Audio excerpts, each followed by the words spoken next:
ക്രിസ്തുവിൽ നിങ്ങൾക്കെല്ലാവർക്കും എൻ്റെ സ്നേഹവന്ദനം. ഇന്ന് പരിശുദ്ധാത്മാവ് നമ്മുടെ മധ്യത്തിലേക്ക് നൽകി അയച്ചിരിക്കുന്ന അനുഗ്രഹിക്കപ്പെട്ട തിരുവെഴുത്തിനായും ഞാൻ ദൈവത്തെ സ്തുതിക്കുന്നു. ഒരു പ്രത്യേക തരത്തിലുള്ളൊരു അനുഭവത്തിലേക്ക് നമ്മളെല്ലാവരെയും കർത്താവ് ഇന്ന് മാറ്റാൻ പോവുക. ദൈവം ആഗ്രഹിക്കുന്ന ഒരു ആത്മീയ അഭിവൃദ്ധിയിലേക്ക് കർത്താവ് നമ്മളെ മാറ്റാൻ പോവുക. Praise to Jesus. ഇന്ന് സാത്താൻ്റെ തന്ത്രങ്ങളിൽ പെട്ടുകുടുങ്ങിയവർക്ക്, ജീവിതത്തിൽ കരകയറാൻ ഇതുവരെ പറ്റിയിട്ടില്ലാത്തവർക്ക്, ആത്മീയ ജീവിതത്തിൽ മടുപ്പിൻ്റെ കാറ്റടിച്ചു തുടങ്ങിയവർക്ക്, ആത്മീയ ജീവിതത്തിൽ ചുളുക്കം വന്നുപോയവർക്ക്, ആത്മീയ ജീവിതത്തിൽ വളരാൻ ആഗ്രഹിക്കുന്നവർക്ക്, ജീവിതത്തിൽ എനിക്ക് എന്തെങ്കിലുമൊക്കെ ഒന്നാകണം എന്നാഗ്രഹിക്കുന്നവർക്കെല്ലാം ഒരുപോലെ ബ്ലെസ്സഡ് ആകുന്ന ഒരു അനുഗ്രഹിക്കപ്പെട്ട തിരുവെഴുത്തുന്ന പരിശുദ്ധാത്മാവ് എൻ്റെ കയ്യിൽ ഏൽപ്പിച്ചിട്ടുണ്ട്. അത് നമ്മുടെ എല്ലാവരുടെ ജീവിതത്തിൽ ഒരുപോലെ അനുഗ്രഹമായി മാറട്ടെ. ഒരിക്കൽ കൂടി വന്ന നിങ്ങൾക്ക് എല്ലാവർക്കും എൻ്റെ സ്നേഹവന്ദനം. ദൈവത്തിൻ്റെ ആ ജീവൻ്റെ മൊഴിയിലേക്ക് നമുക്കെല്ലാവർക്കും വളരെ താല്പര്യത്തോടെ നമുക്ക് പ്രവേശിക്കാം. കൊരിന്ത്യർക്ക് എഴുതിയ രണ്ടാമത്തെ ലേഖനം, അപ്പോസ്തലനായ പൗലോസ്ലീഹ കൊരിന്ത്യർക്ക് എഴുതിയ രണ്ടാമത്തെ ലേഖനം, 2-ാമത്തെ അധ്യായം 14 മുതൽ 17 വരെയുള്ള അനുഗ്രഹിക്കപ്പെട്ട തിരുവചനം. അപ്പോസ്തലനായ പൗലോസ്ലീഹ കൊരിന്ത്യർക്ക് എഴുതിയ രണ്ടാമത്തെ ലേഖനം, 2-ാമത്തെ അധ്യായം 14 മുതൽ 17 വരെയുള്ള തിരുവചന ഭാഗങ്ങൾ നമുക്കെല്ലാവർക്കും വളരെ സ്നേഹത്തോടും ഭക്തിയോടും ഭയത്തോടും കൂടെ ഒരുമിച്ച് വായിക്കാം. ക്രിസ്തുവിൽ ഞങ്ങളെ എപ്പോഴും ജയോത്സവമായി നടത്തുകയും എല്ലായിടത്തും ഞങ്ങളെക്കൊണ്ട് തൻ്റെ പരിജ്ഞാനത്തിൻ്റെ വാസന വെളിപ്പെടുത്തുകയും ചെയ്യുന്ന ദൈവത്തിന് സ്തോത്രം. രക്ഷിക്കപ്പെടുന്നവരുടെ ഇടയിലും നശിക്കുന്നവരുടെ ഇടയിലും ഞങ്ങൾ ദൈവത്തിന് ക്രിസ്തുവിൻ്റെ സൗരഭ്യവാസനയാകുന്നു. ഇവർക്ക് മരണത്തിൽ നിന്ന് മരണത്തിലേക്കുള്ള വാസന, അവർക്കോ ജീവനിൽ നിന്ന് ജീവനിലേക്കുള്ള വാസന തന്നെ. എന്നാൽ ഇതിന് ആര് പ്രാപ്തൻ? ഞങ്ങൾ ദൈവവചനത്തിൽ കൂട്ടുചേർക്കുന്ന അനേകരെ പോലെയല്ല, നിർമ്മലതയോടും ദൈവത്തിൻ്റെ കൽപ്പനയാലും ദൈവസന്നിധിയിൽ ക്രിസ്തുവിൽ സംസാരിക്കുന്നു. സംസാരം പല രീതിയിലാണ്, പല ശൈലിയിലാണ്, പല ഉദ്ദേശത്തിലാണ്, പല ഭാവത്തിലാണ്, പല ഇൻറ്റൻഷനോടുകൂടെയാണ്. എന്നാൽ എല്ലാ മനുഷ്യർക്കും, സംസാരശേഷിയുള്ള എല്ലാ മനുഷ്യർക്കും സംസാരിക്കാം. എന്നാൽ ഒരു രക്ഷിക്കപ്പെട്ട ദൈവ പൈതലിൻ്റെ സംസാരത്തിൽ വളരെ വ്യത്യാസമുണ്ട്. ജീവനുള്ളൊരു വ്യക്തിയുടെ സംസാരത്തിൽ വളരെ വ്യത്യാസമുണ്ട്. ഇവിടെ പൗലോസ്ലീഹ പരിചയപ്പെടുത്തുന്ന സംസാരമുള്ള മനുഷ്യൻ ജീവനുള്ള മനുഷ്യനാണെന്ന് പറയുന്നു. ശരീരത്തിൽ ജീവനുള്ള എല്ലാ മനുഷ്യരും ജീവനുള്ളവരുടെ രീതിയിൽ സംസാരിക്കുന്നില്ല. എന്നാൽ ആത്മാവിൽ ജീവനുള്ളൊരു മനുഷ്യൻ, ശരീരം നാൾക്കുനാൾ പഴകിപ്പോകുന്നുവെങ്കിലും ബലഹീനമാകുന്നുവെങ്കിലും ആത്മാവിൽ ജീവനുള്ളൊരു മനുഷ്യന്റെ വാക്കിലും വാചകങ്ങളിലും പ്രസംഗങ്ങളിലും ജീവനുണ്ടാകും എന്ന് തൻ്റെ ലേഖനങ്ങൾ പഠിക്കുമ്പോൾ നമുക്ക് മനസ്സിലാവും. ഇവിടെ പൗലോസ് കൊരിന്ത് സഭയെ രക്ഷ ചെയ്തെടുക്കാൻ വേണ്ടി താൻ ഒരു മുന്നറിയിപ്പായി അവർക്ക് കൊടുക്കുന്നൊരു ഭാഗമാണ് നമ്മൾ വായിച്ചത്. അതായത് കള്ളപ്രവാചകന്മാർ, കള്ള അപ്പോസ്തോലന്മാർ ദൈവസഭയെ, ദൈവമക്കളെ ദുഷ്ടന്റെ ഉപദേശത്താൽ വഴിതെറ്റിച്ച് അവരെ മരണത്തിൽ നിന്ന് മരണത്തിലേക്ക് തള്ളിവിട്ടുകൊണ്ടിരിക്കുമ്പോൾ താൻ ഇവിടെ പുതുനിയമത്തിൻ്റെ ശുശ്രൂഷ എന്ത് ശുശ്രൂഷയാണെന്നും, പുതുനിയമത്തിൽ നിൽക്കുന്ന ഒരു വ്യക്തി അവൻ ഏത് അനുഭവത്തിൽ, ഏത് വിജയശ്രീ ലാളിതന്റെ കൂടെയാണ് നിൽക്കുന്നത് എന്നും താൻ ഇവിടെ പഠിപ്പിക്കുകയാണ്. അല്ല, ലളിതമായി പറഞ്ഞാൽ ഈ തിരുവെഴുത്ത് ഞാൻ വായിച്ചാലും നിങ്ങൾ വായിച്ചാലും ഇതിനകത്ത് നമുക്ക് പരിശുദ്ധാത്മാവിനെ നൽകുവാൻ ഒരു സന്ദേശമുണ്ട്. ക്രിസ്തുവിൽ ആയിരിക്കുന്ന ഒരു വ്യക്തി അവൻ ജയോത്സവം കൊണ്ടാടുന്ന ഒരു വ്യക്തിയാണ്. ക്രിസ്തുവിലായിരിക്കുന്ന ഒരു വ്യക്തി അവൻ ജയാളിയായി മാറാൻ വിളിക്കപ്പെട്ടവനാണ്. അർത്ഥം, ഇന്ന് പരാജയത്തിൻ്റെ അവസ്ഥകളുണ്ടെങ്കിലും, മരണത്തിൻ്റെ അനുഭവങ്ങളുണ്ടെങ്കിലും, പരാജയത്തിൻ്റെ വെല്ലുവിളികളുണ്ടെങ്കിലും, ഭീഷണികളുണ്ടെങ്കിലും, പ്രതീക്ഷയില്ലായ്മകളുണ്ടെങ്കിലും, പോരാട്ടമുണ്ടെങ്കിലും, വാദങ്ങളുണ്ടെങ്കിലും, അവിശ്വാസത്തിൻ്റെ അനുഭവങ്ങളുണ്ടെങ്കിലും, പിന്തിരിക്കുന്ന അനുഭവങ്ങളുണ്ടെങ്കിലും, ഇന്ന് നിരാശയുടെ അനുഭവങ്ങൾ ഉണ്ടെങ്കിലും, ഇന്ന് ആത്മാവിൽ ഞാൻ നിങ്ങളോട് ഈ വചനം പറഞ്ഞു തുടങ്ങുമ്പോൾ ഈ മീറ്റിങ്ങിൻ്റെ മെസ്സേജിൻ്റെ അവസാനം ആരെയൊക്കെയോ വിശ്വസിക്കുന്ന ആരുടെയൊക്കെയോ ബലഹീന കരത്തിലേക്ക് സ്വർഗത്തിൽ നിന്ന് തീ കത്തുന്നൊരു കരമിറങ്ങി പിടിക്കാൻ പോകുകയാണ്. ബലഹീനമായിരിക്കുന്ന കരങ്ങളിലേക്ക് സ്വർഗത്തിൽ നിന്ന് ജീവൻ ഒഴുകുന്നൊരു കരമിറങ്ങി പിടിക്കാൻ പോവുകയാണ്. ആമേൻ. ഇവിടെ പൗലോസ് പറയുന്ന നോക്കിയേ, ക്രിസ്തുവിൽ ഞങ്ങളെ എപ്പോഴും ജയോത്സവമായി നടത്തുകയും എല്ലായിടത്തും ഞങ്ങളെ കൊണ്ട് തൻ്റെ പരിജ്ഞാനത്തിൻ്റെ വാസന വെളിപ്പെടുത്തുകയും ചെയ്യുന്ന, എല്ലായിടത്തും വാസന വെളിപ്പെടുത്തുന്ന, എന്ത് വാസന വെളിപ്പെടുത്തുന്ന വ്യക്തിയെക്കുറിച്ചാണ് ഇവിടെ പൗലോസ് പറയുന്നത്? പരിജ്ഞാനത്തിൻ്റെ വാസന. ഈ വാസനയ്ക്ക് ഗ്രീക്കിൽ ഓസ്മേ എന്നാണ് അർത്ഥം പറഞ്ഞിരിക്കുന്നത്. ഓസ്മേ എന്ന വാക്ക്, ഓസ്മേ എന്ന ഗ്രീക്ക് പദത്തിന് ക്രിസ്തുവിലുള്ള വിജയത്തെ അവൻ്റെ വിജയികളായ ശുശ്രൂഷകന്മാർ തങ്ങൾ ശുശ്രൂഷിക്കുന്ന ഇടങ്ങളിൽ വെളിപ്പെടുത്തുന്ന രക്ഷാ പരിജ്ഞാനത്തിൻ്റെ വാസനയെ കുറിക്കാനാണ് ഈ ഓസ്മേ എന്ന പദം അർത്ഥമാക്കുന്നത്. വിട്ടുകളയരുത് ഈ വാക്ക്. ഈ വാക്ക് നിങ്ങൾക്കുള്ള വാക്കാ, മുഴുവൻ ഞാൻ പറഞ്ഞു തരാം. ഓസ്മേ എന്ന പദം ഇവിടെ പരിജ്ഞാനത്തിൻ്റെ വാസന എന്ന് പൗലോസ് ഇവിടെ പറഞ്ഞിരിക്കുന്നത് അല്ല. അതിനു മുമ്പേ ഞാൻ ക്രിസ്തുവിൽ ജയാളിയാണ് എന്ന് പൗലോസ് പറഞ്ഞിരിക്കുന്നത് മാരത്തോൺ ഓട്ടത്തിന് ഓടിയിട്ട് ജയിച്ചു വന്നതിൻ്റെ അനുഭവത്തിലല്ല, ചെസ് കളിച്ചിട്ട് ജയിച്ചു വന്ന അനുഭവത്തിലല്ല, ടെന്നീസ് കളിച്ച് ജയിച്ചു വന്ന അനുഭവത്തിലല്ല, 2020 ജയിച്ച അനുഭവത്തിലുമല്ല. പിന്നെയോ തൻ്റെ കയ്യിൽ എടുത്തു വെക്കാൻ കഴിയുന്ന ഈ പുസ്തകം മാത്രം എടുത്തു വെച്ചതുകൊണ്ട് താൻ പറഞ്ഞൊരു പദമാണ്, ഞാൻ ക്രിസ്തുവിൽ ജയാളിയാണ്. നിങ്ങൾക്ക് എവിടെയെങ്കിലും പൗലോസിന് എസ്കോട്ട് പോകുന്നത് കാണാൻ പറ്റിയോ? അല്ല, ബൈബിളിൽ എവിടെയെങ്കിലും പൗലോസിനെ സംരക്ഷിക്കാൻ എസ്കോട്ട് പോകുന്നത് കാണാൻ പറ്റിയോ? നിങ്ങൾക്ക് എവിടെയെങ്കിലും പൗലോസിന് മുൻപേ സ്ക്വാഡ് പോയി വഴി തെളിച്ചുള്ളതാണ്, ശത്രുക്കളില്ല, ആരും വഴിയിൽ ബോംബ് വെച്ചിട്ടില്ല, അപായപ്പെടുത്താൻ ആളില്ല എന്ന് പറഞ്ഞ് വഴിക്ക് സംരക്ഷണം ഒരുക്കി പോകുന്നത് കാണാൻ പറ്റിയോ? ഇല്ല. ഈ മനുഷ്യനെ കർത്താവ് വിളിച്ചു, ഈ മനുഷ്യന് കർത്താവ് ദർശനം കൊടുത്തു, ഈ മനുഷ്യന് കർത്താവ് കാഴ്ച കൊടുത്തു, ഈ മനുഷ്യനോട് ദൈവം ഇറങ്ങാൻ പറഞ്ഞു, ഈ മനുഷ്യൻ ഇറങ്ങി, ഈ മനുഷ്യനോട് ചെയ്യാൻ പറഞ്ഞത് ഈ മനുഷ്യൻ ചെയ്തു. അതിൻ്റെ മുമ്പും പിമ്പും നോക്കിയില്ല.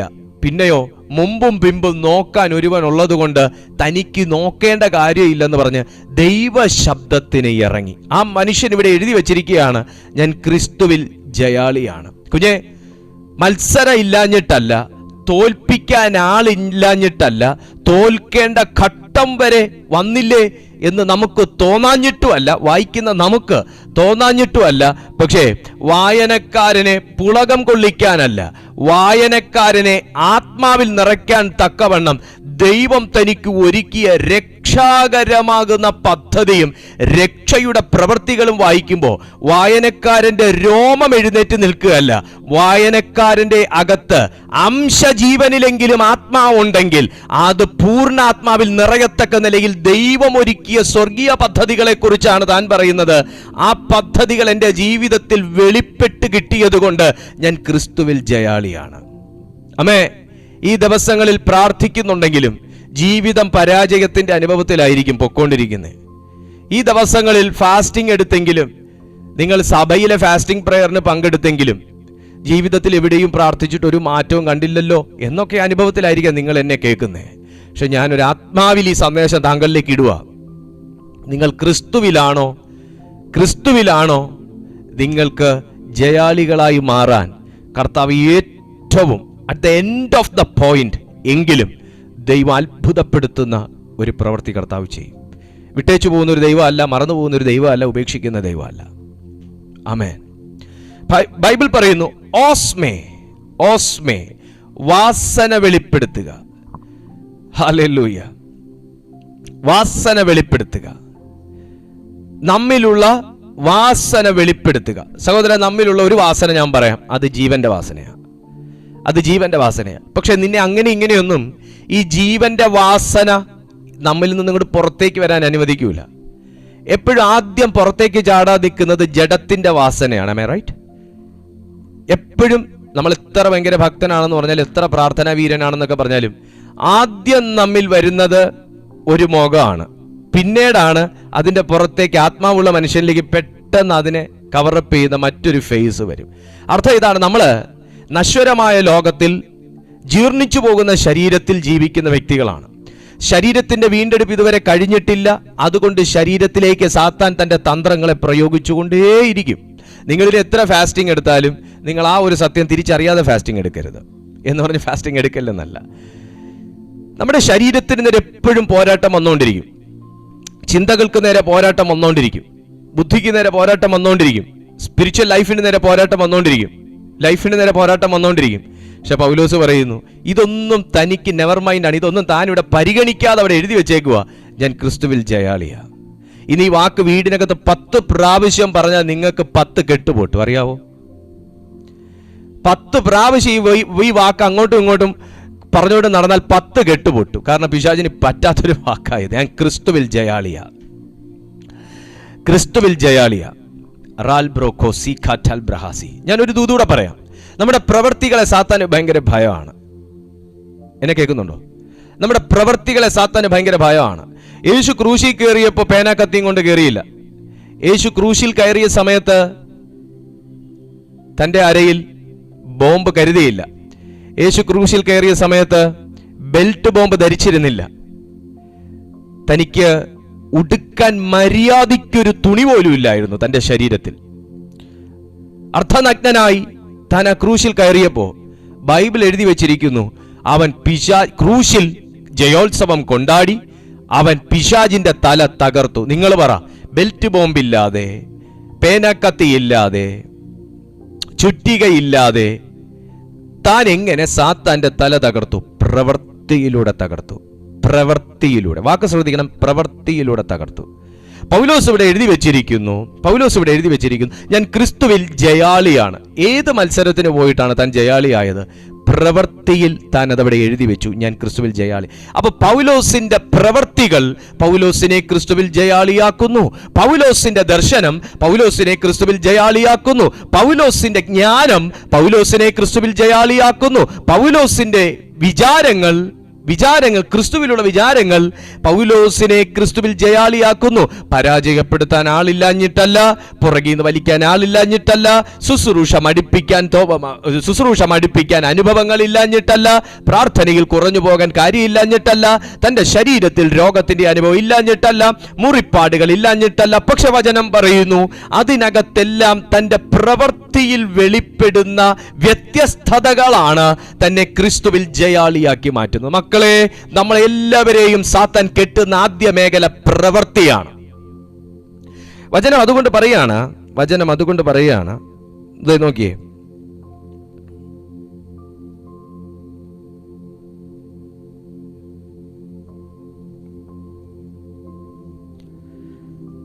നിങ്ങൾ അതിൻ്റെ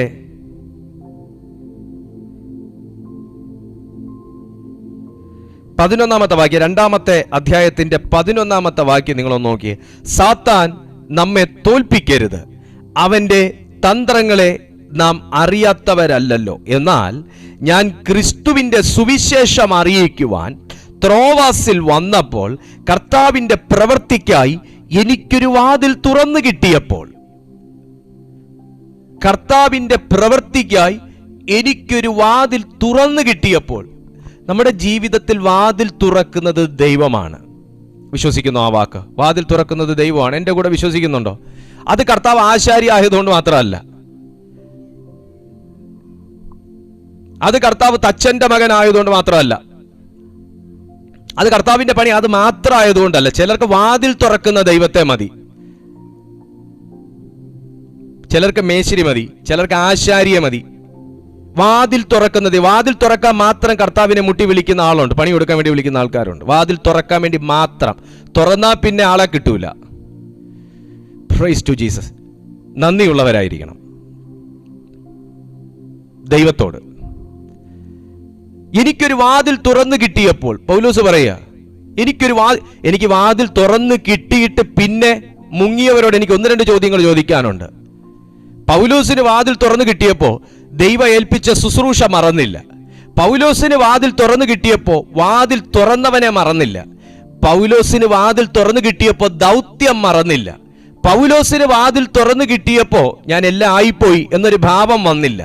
പൗലോസിന് വാതിൽ തുറന്നു കിട്ടിയപ്പോൾ എന്തിന് വാതിൽ തുറന്നു, എങ്ങനെ വാതിൽ തുറന്നു എന്ന് താൻ മറന്നില്ല. അതുകൊണ്ട് താൻ ഇന്നും അനുഗ്രഹിക്കപ്പെട്ട ദൈവസന്നിധിയിൽ താൻ തുടരുന്നു. നമ്മുടെ നിത്യത നഷ്ടപ്പെടുത്താൻ നന്ദികേട് മാത്രം ധാരാളമാണ് കേട്ടോ. Praise the Lord. ആവശ്യപ്പെടുന്നവർക്ക് അവരുടെ തലച്ചോറ് തുളച്ച് ഈ ദൂത് തലയ്ക്കകത്തേക്ക് കയറട്ടെ കർത്താവേ.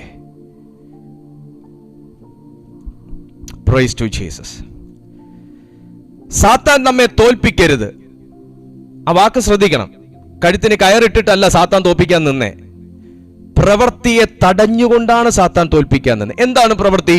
ഈ 2-ാമത്തെ അധ്യായം മുകളിലോട്ട് പഠിക്കുമ്പോൾ പൗലോസ് പറയുന്നത് മുഴുവനും നമ്മുടെ ബുദ്ധിക്ക് നിരക്കാത്ത കാര്യവും നമ്മുടെ മനസാക്ഷിക്ക് നിരക്കാത്ത കാര്യമാണ്. മാനുഷികമായി ജഡത്തിലെ മനുഷ്യന്റെ കാര്യമാണ് പറഞ്ഞേ. ജഡത്തിൽ ജീവിക്കുന്ന മനുഷ്യന്റെ ബുദ്ധിക്ക് നിരക്കാത്തതും ജഡത്തിൽ ജീവിക്കുന്ന മനുഷ്യന്റെ മനസാക്ഷിക്ക് നിരക്കാത്തതും. അർത്ഥം ഇതാണ്. അത് 1-ാമത്തെ വാക്യം മുതലേ വായിക്കണം, എന്നാലേ അത് പിടികിട്ടത്തുള്ളൂ. പക്ഷെ സമയമില്ല. പറയുന്ന ഇതാണ്: എടാ, നിന്നോടൊരു വ്യക്തി കയർത്താൽ നീ കയർക്കരുത്. എടാ, നിന്നെ ഒരു വ്യക്തി മുഷിപ്പിക്കാൻ ശ്രമിച്ചാൽ നീ മുഷിയരുത്. നിന്നെ ഒരു വ്യക്തി നശിപ്പിക്കാൻ ശ്രമിച്ചാൽ നീ ആ വ്യക്തിയെ നശിപ്പിക്കാൻ ശ്രമിക്കരുത്. നീ ആ വ്യക്തിയെ സ്നേഹിക്കണം എന്നിങ്ങനെ തുടങ്ങിയ ഒരു വല്ലാത്ത പ്രവൃത്തിയെക്കുറിച്ച്, അർത്ഥം മുഴുവനും സ്പിരിറ്റിനെ എൻജോയ് ചെയ്യിക്കുന്ന ചില പ്രവൃത്തികളെക്കുറിച്ച് ഈ കൊരിന്ത് സഭയ്ക്ക് പൗലോസ് വാചാലനാകുകയാണ്. പക്ഷെ എഴുതുമ്പോഴും പൗലോസ് പറയുന്നു, ഞാൻ മനോവ്യസനത്തോടും വലിയ കണ്ണുനീരോടും കൂടെയാണ് ഞാൻ ഈ ലേഖനം എഴുതുന്നത്. ആത്മഭാരം. പൗലോസിന് ദുഃഖം ഉണ്ടെങ്കിലും ഈ ദുഃഖം വായനക്കാരനിലേക്ക് വരരുത് എന്ന് പൗലോസ് ആഗ്രഹിക്കുക. ഞാൻ ഒരു ദൂത് പറയാട്ടോ. ഞാൻ ഭയങ്കരമായ ഒരു ദൂതിലേക്ക് വന്നുകൊണ്ടിരിക്കുന്നു. ഞാനത് നിങ്ങൾക്ക് വായിച്ചാലേ നിങ്ങൾക്ക് അത് പിടികിട്ടുള്ളൂ. 3-ാമത്തെ വാക്യം വായിക്കുക. ഞാൻ കൊരിന്ത്യർക്ക് എഴുതിയ 2-ാമത്തെ ലേഖനം 3-ാമത്തെ വാക്യം ഞാൻ വായിക്കുക. ഞാൻ നിങ്ങളെ ദുഃഖിപ്പിച്ചാൽ, വാക്ക് ശ്രദ്ധിക്കണം കേട്ടോ, ആത്മീയരാണെങ്കിൽ ഈ വാക്ക് ശ്രദ്ധിക്കണം. ഞാൻ നിങ്ങളെ ദുഃഖിപ്പിച്ചാൽ, ഈ വല്ലവരെ എന്തെങ്കിലുമൊക്കെ പറഞ്ഞ് ദുഃഖിപ്പിക്കുകയും എൻ്റെ മൂഡ് ശരിയല്ല എന്ന് പറഞ്ഞ് മറ്റുള്ളവരുടെ മൂഡും കൂടെ കളയുകയും, ഞാനിപ്പോൾ വല്ലാത്തൊരു മൈൻഡിലായിരിക്കുന്നത് അതുകൊണ്ട് എൻ്റെ അടുത്ത് വന്നേക്കരുതെന്ന് പറയുകയും ചെയ്യുന്ന ബഹുമാനപ്പെട്ട ആത്മീയർക്കായി ഞാൻ ഈ വാക്യം സമർപ്പിക്കുന്നു. ഞാൻ നിങ്ങളെ ദുഃഖിപ്പിച്ചാൽ എന്നാൽ ദുഃഖിതനായവനല്ലാതെ എന്നെ സന്തോഷിപ്പിക്കുന്നത് ആര്? നിങ്ങൾക്ക് മനസ്സിലായില്ല ആ വാക്കിന്റെ അർത്ഥം. ഞാൻ പ്രസംഗിച്ചുകൊണ്ടിരിക്കുമ്പോൾ അകാരണമായി എൻ്റെ വാക്ക് നിങ്ങളെ ദുഃഖിപ്പിച്ചാൽ, നിങ്ങളെ എൻ്റെ വാക്ക് ദുഃഖിപ്പിച്ചതുകൊണ്ട് എൻ്റെ ദൈവം ദുഃഖിതനായി. എന്നാൽ ഞാൻ ദുഃഖിച്ചിരിക്കുമ്പോൾ എന്നെ സന്തോഷിപ്പിക്കുന്ന ആ വ്യക്തി ആരാ? അതേ ദൈവം തന്നെ. അപ്പം ഞാൻ നിങ്ങളെ ദുഃഖിപ്പിച്ചാൽ നിങ്ങൾ മാത്രമല്ല ദുഃഖിക്കുന്നത്, എൻ്റെ കർത്താവും കൂടെ ദുഃഖിക്കുകയാണെന്നാണ് അർത്ഥം. ഒന്നും കൂടെ ക്ലാരിറ്റിയോടെ പറയാം. കേട്ടുകൊണ്ടിരിക്കുന്ന താങ്കൾ എന്ത് കാരണത്താൽ തന്നെയെങ്കിലും ഒരു വ്യക്തിയെ ദുഃഖിപ്പിച്ചാൽ നിങ്ങളുടെ ആ വാക്ക് ആ വ്യക്തിയെ മാത്രമല്ല, അത് കേൾക്കുന്ന ദൈവത്തെ കൂടെ ദുഃഖിപ്പിക്കുകയാണെങ്കിൽ, നിനക്കൊരു ദുഃഖമുണ്ട് കർത്താവേ, എനിക്കൊരാശ്വാസം വേണമെന്ന് പറഞ്ഞ് നിങ്ങൾ പ്രാർത്ഥിക്കുമ്പോൾ നിങ്ങളെ സമാധാനിപ്പിക്കേണ്ടത് ആ ദുഃഖിതനായ ദൈവമാണെന്ന് ഓർക്കണം. ആത്മീയരുടെ കാര്യം വലിയ പാടാ. ഞാൻ ഈ ലേഖനം വായിച്ചപ്പോൾ ഞെട്ടിത്തരിച്ചുപോയി. ആത്മീയരുടെ കാര്യം വലിയ പാടാ. സംഘർഷഭരിതമായ ജീവിതത്തെക്കുറിച്ചല്ല ഞാൻ സംസാരിച്ചുകൊണ്ടിരിക്കുന്നത്. ഇതൊക്കെ എങ്ങനെ പാലിക്കാനാ, ഇതൊക്കെ എങ്ങനെ നടത്തിയെടുക്കാം, നമ്മൾ മനുഷ്യരല്ലയോ എന്നൊക്കെ പറഞ്ഞ് വേണമെങ്കിൽ നമുക്ക് തള്ളാം. തള്ളിയാലും നഷ്ടം നമുക്കേ ഉള്ളൂ, ദൈവത്തിനില്ല. പൗലോസ് പറയുന്നു, എടോ എനിക്കതിന് കഴിഞ്ഞു. ഇല്ല, ഈ മനുഷ്യൻ എങ്ങനെ കഴിഞ്ഞു എന്നാണ് ഞാൻ ആലോചിക്കുന്നത്. മൂന്നാമത്തെ വാക്യം വായിച്ചേ. ഞാൻ ഇതുതന്നെ എഴുതിയത് ഞാൻ വന്നാൽ എന്നെ സന്തോഷിപ്പിക്കേണ്ടവരാൽ ദുഃഖമുണ്ടാകരുത് എന്ന് വെച്ചും എൻ്റെ സന്തോഷം നിങ്ങൾക്കെല്ലാവർക്കും സന്തോഷമായിരിക്കുമെന്ന് നിങ്ങളെ എല്ലാവരെയും കുറിച്ച് വിശ്വസിച്ചിരിക്കുന്നത് കൊണ്ടും ആകുന്നു. വളരെ കഷ്ടവും മനോവ്യസനവും ഉണ്ടായിട്ട് വളരെ കണ്ണുനീരോടുകൂടെ ഞാൻ നിങ്ങൾക്ക് ഇത് എഴുതിയത് നിങ്ങൾ ദുഃഖിക്കേണ്ടതിനല്ല, എനിക്ക് നിങ്ങളോടുള്ള വലിയ സ്നേഹം നിങ്ങൾ അറിയേണ്ടതിനത്രേ. ഒരുവൻ എന്നെ ദുഃഖിപ്പിച്ചു എങ്കിൽ അവൻ എന്നെ അല്ല, ഒരു വിധത്തിൽ ഞാൻ കണക്കിലേറെ പറയരുതല്ലോ, നിങ്ങളെ എല്ലാവരെയും ദുഃഖിപ്പിച്ചിരിക്കുന്നു. അവന് ഭൂരിപക്ഷത്താൽ ഉണ്ടായ ശിക്ഷ മതി. അവൻ അതിദുഃഖത്തിൽ മുങ്ങിപ്പോകാതിരിക്കേണ്ടതിന്. നിങ്ങളൊന്ന് ശ്രദ്ധിക്കണേ, ഈ പ്രവൃത്തിക്ക് മറുപ്രവൃത്തി ഉണ്ട് കേട്ടോ. പ്രവൃത്തിക്ക് പ്രതിഫലം ഉണ്ടെന്നാണ് ഞാൻ പറഞ്ഞതിൻ്റെ അർത്ഥം. നമ്മളൊരു വ്യക്തിയെ സന്തോഷിപ്പിച്ച സഹോദര, ഇന്നല്ലെങ്കിൽ നാളെ നിന്റെ ജീവിതത്തിൽ സന്തോഷം വരും. പിന്നെ നിന്റെ ജീവിതത്തിൽ സന്തോഷം വരാൻ വേണ്ടി ആരെയും നിങ്ങൾ സൂചിപ്പിക്കേണ്ട, സന്തോഷിപ്പിക്കാനും പോണ്ട. എന്ത് ചെയ്യുന്നെങ്കിലും ദൈവത്തെ അറിഞ്ഞ് ദൈവം പ്രസാദിക്കേണ്ടതിന് ചെയ്യുക. അതൊരു വ്യക്തിക്ക് ഒരു കട്ടൻ ചായ മേടിച്ചു കൊടുത്താലും ശരി തന്നെയാണ്, നിനക്ക് പ്രതിഫലമുണ്ട്. പ്രതിഫലത്തിന് വേണ്ടി ചെയ്യരുത് കേട്ടോ, നിർബന്ധമായി ഞാൻ പറയുക. ഒരു കാര്യം പ്രതിഫലത്തിന് വേണ്ടി ചെയ്യരുത്, ഒരു കാര്യം പ്രതിഫലത്തിന് വേണ്ടി ചെയ്യരുത്. ആ പ്രതിഫലം നിങ്ങൾക്ക് കിട്ടിപ്പോയി, അതുകൊണ്ടാണ്. കർത്താവ് അങ്ങനെ ചെയ്യാൻ പഠിപ്പിച്ചേക്കുന്നതുകൊണ്ട് ചെയ്താൽ മതി. ദൈവം അങ്ങനെ ചെയ്യാൻ പഠിപ്പിച്ചേക്കുന്നതുകൊണ്ട് ചെയ്താൽ മതി. നമ്മളെ നഷ്ടത്തിനകത്ത് മുക്കിയിടുന്ന ദൈവം അല്ല, അത്രമാത്രം അറിഞ്ഞാൽ മതി. പൗലോസ് പറയുകയാണ്, എന്നെ ഒരു വ്യക്തി ദുഃഖിപ്പിച്ച അവൻ ദൈവത്തെ ദുഃഖിപ്പിക്കുന്നു, ഞാൻ നിങ്ങളെ ദുഃഖിപ്പിച്ചാൽ ഞാൻ ദൈവത്തെ ദുഃഖിപ്പിക്കുന്നു. അവൻ അതിൻ്റെ പ്രതിഫലം കിട്ടിപ്പോകാതിരിക്കേണ്ടതിന് അവിടെ പറയാം. അവൻ അതിദുഃഖത്താൽ പൗലോസിനെ ദുഃഖിപ്പിച്ചു, പക്ഷേ അവൻ അതിദുഃഖത്താൽ മുങ്ങിപ്പോകാതിരിക്കേണ്ടതിന് പലിശയുണ്ട്. പലിശ,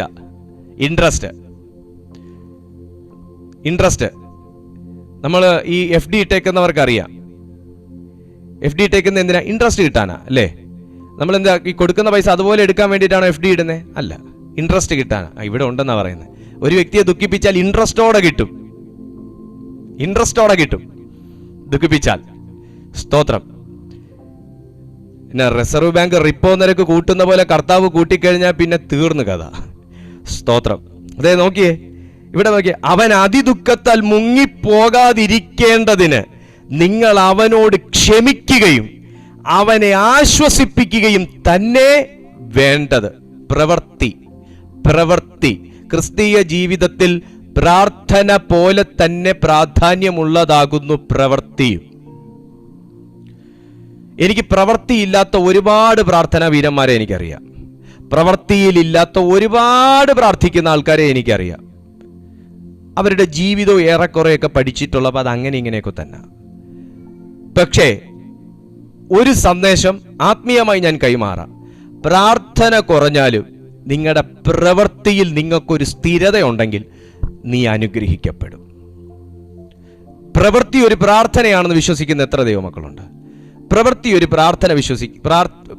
പ്രാർത്ഥന ആണെന്ന് വിശ്വസിക്കുന്ന എത്ര പേരുണ്ട്? കർത്താവിൻ്റെ തലയിലേക്ക് ഒരു സ്ത്രീ വളരെ വിലയുള്ള സ്വച്ഛ ജഡമാംസി തൈലം ഒരു വെങ്കൽ ഭരണിയിൽ കൊണ്ടുവന്ന് ഒഴിച്ചു. എനിക്ക് കർത്താവിന് വേണ്ടി സ്വച്ഛ ജഡമാംസി തൈലം എത്ര വിലയുണ്ടെങ്കിലും ചെയ്യണമെന്ന് എനിക്ക് ആഗ്രഹമുണ്ടായിരുന്നു. പക്ഷേ ഇപ്പോഴത്തെ എൻ്റെ സാഹചര്യം കൊണ്ട് എനിക്കതിന് കഴിയുന്നില്ല. പക്ഷെ കർത്താവ് എനിക്കൊരു വാതിൽ തുറന്നു തരുമ്പോൾ ഞാനത് അങ്ങേക്കായി ചെയ്യും എന്ന് അടുത്ത് വന്നിരുന്ന് കാതിലിരുന്ന് പ്രാർത്ഥിച്ചെങ്കിൽ ആ സ്ത്രീക്ക് ഒരു പ്രതിഫലമില്ല. പക്ഷേ ആ സ്ത്രീ അത് പ്രവൃത്തിയിൽ കൊണ്ടുവന്നു. പക്ഷേ കൂടി നിന്ന ശിഷ്യന്മാരെന്താ പറഞ്ഞെന്നറിയാവോ? ഇതെന്തൊരു സ്ത്രീയാണ്, ഇവളിത് എന്താ ഇങ്ങനത്തെ ദൂർത്ത് കാണിക്കുന്നേ? കർത്താവിൻ്റെ ഇത് കർത്താവിന് പ്രസാദമാകേണ്ടതിന് ഇതിനെയൊക്കെ വിറ്റ് ദരിദ്രന്മാർക്ക് കൊടുക്കാൻ പാടില്ലയോ? പക്ഷെ കർത്താവ് അവളുടെ പ്രവൃത്തിയെ കണ്ടു.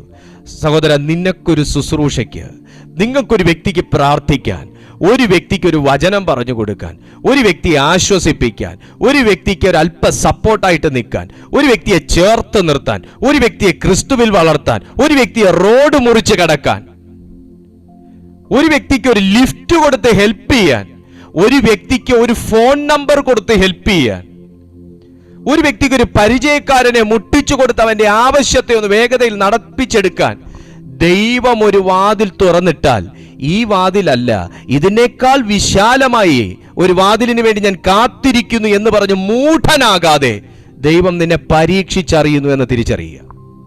പൗലോസ് പറയുന്ന വ്യക്തമായിട്ട് ഇവിടെ ആ വാക്ക് പറയുന്നുണ്ട്. 9-ാമത്തെ വാക്യം നോക്കിയേ. നിങ്ങൾ സകലത്തിലും അനുസരണമുള്ളവരോ എന്ന് പരീക്ഷിച്ചറിയേണ്ടതിനുമായിരുന്നു ഞാൻ എഴുതിയത്. ഈ എഴുത്തിനൊരു സ്വഭാവമുണ്ട്. എന്നാന്നറിയാവോ? എഴുത്ത് വാതിൽ തുറന്നിരിക്കുന്നു, വിശാലതയായിട്ട് തുറക്കുന്നു, ചങ്ങല പൊട്ടുന്നു, ഭൂമി കുലുങ്ങുന്നു, കാരാഗ്രഹം തുറക്കുന്നു, തീയിറങ്ങുന്നു, കത്തിക്കരിയുന്നു എന്ന് പറയാൻ വേണ്ടി മാത്രമല്ല കേട്ടോ ഈ എഴുത്ത് പ്രസംഗിക്കുന്ന എന്നെയും കേൾക്കുന്ന നിങ്ങളെയും ഒരുപോലെ പരീക്ഷിച്ചറിയേണ്ടതിനാണ്.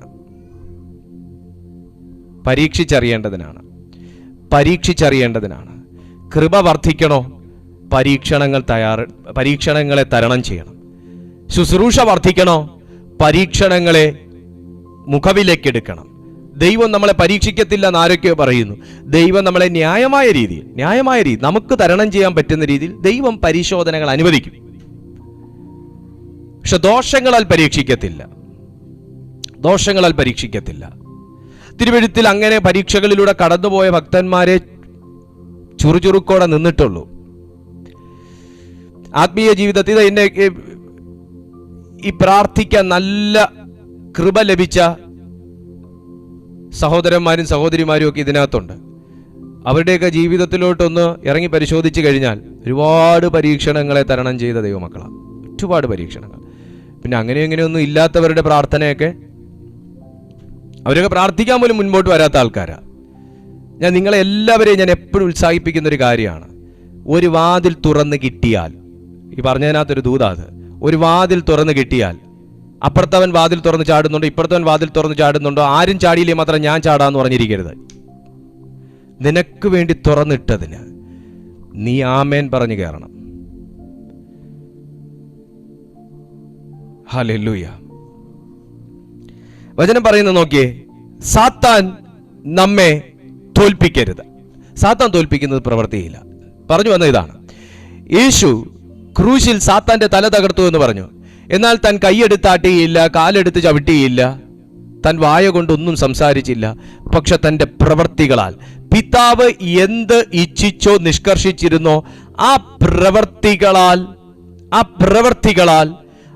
പ്രവൃത്തിക്ക് ഒരു കോട്ടവും തട്ടാത്ത വണ്ണം തൻ്റെ വായി കൊണ്ട് ആ പ്രവൃത്തിക്ക് ഒരു വിഘ്നം വരുത്തുകയോ, ചിന്ത കൊണ്ട് പ്രവൃത്തിക്ക് ഒരു വിഘ്നം വരുത്തുകയോ, സംസാരം കൊണ്ട് പ്രവൃത്തിക്ക് വിഘ്നം വരുത്തുകയോ ചെയ്യാതെ അന്ത്യത്തോളം ക്രൂശിനെ സഹിച്ചതുകൊണ്ട് വചനം പറയുന്നു, അവൻ പിശാചിന്റെ തല തകർത്തു ക്രൂശിൽ ജയോത്സവം കൊണ്ടാടി. പ്രവൃത്തി, തന്നെ ജയിപ്പിച്ച പ്രവൃത്തി.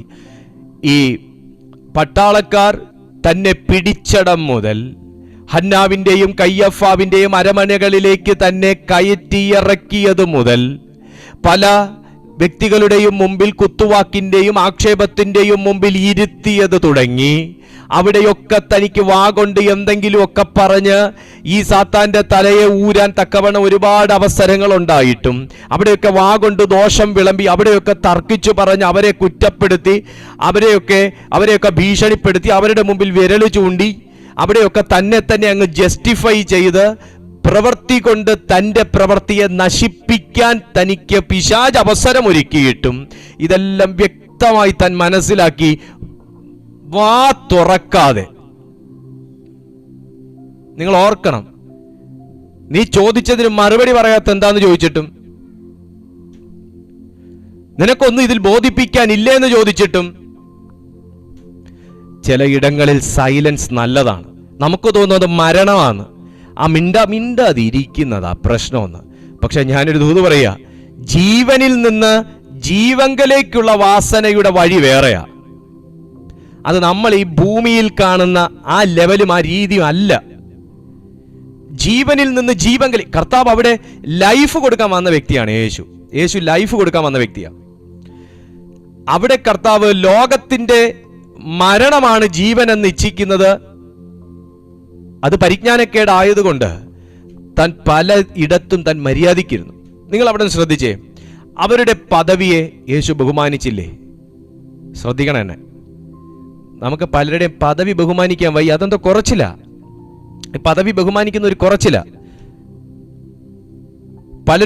പലരെയും ദൈവം ആക്കി വെച്ചേക്കുന്ന പൊസിഷൻ ബഹുമാനിക്കണം. ഈ പൊസിഷൻ ദൈവത്തിൽ നിന്ന് വരുന്നതെന്നറിയാവോ? കാര്യം അതിനകത്ത് ഇരിക്കുന്നത് ഒരു വല്ലാത്ത മനുഷ്യനാണെങ്കിലും ആ പൊസിഷൻ അറേഞ്ച് ചെയ്തേക്കുന്ന ദൈവം നിങ്ങൾക്ക് അറിയാവോ?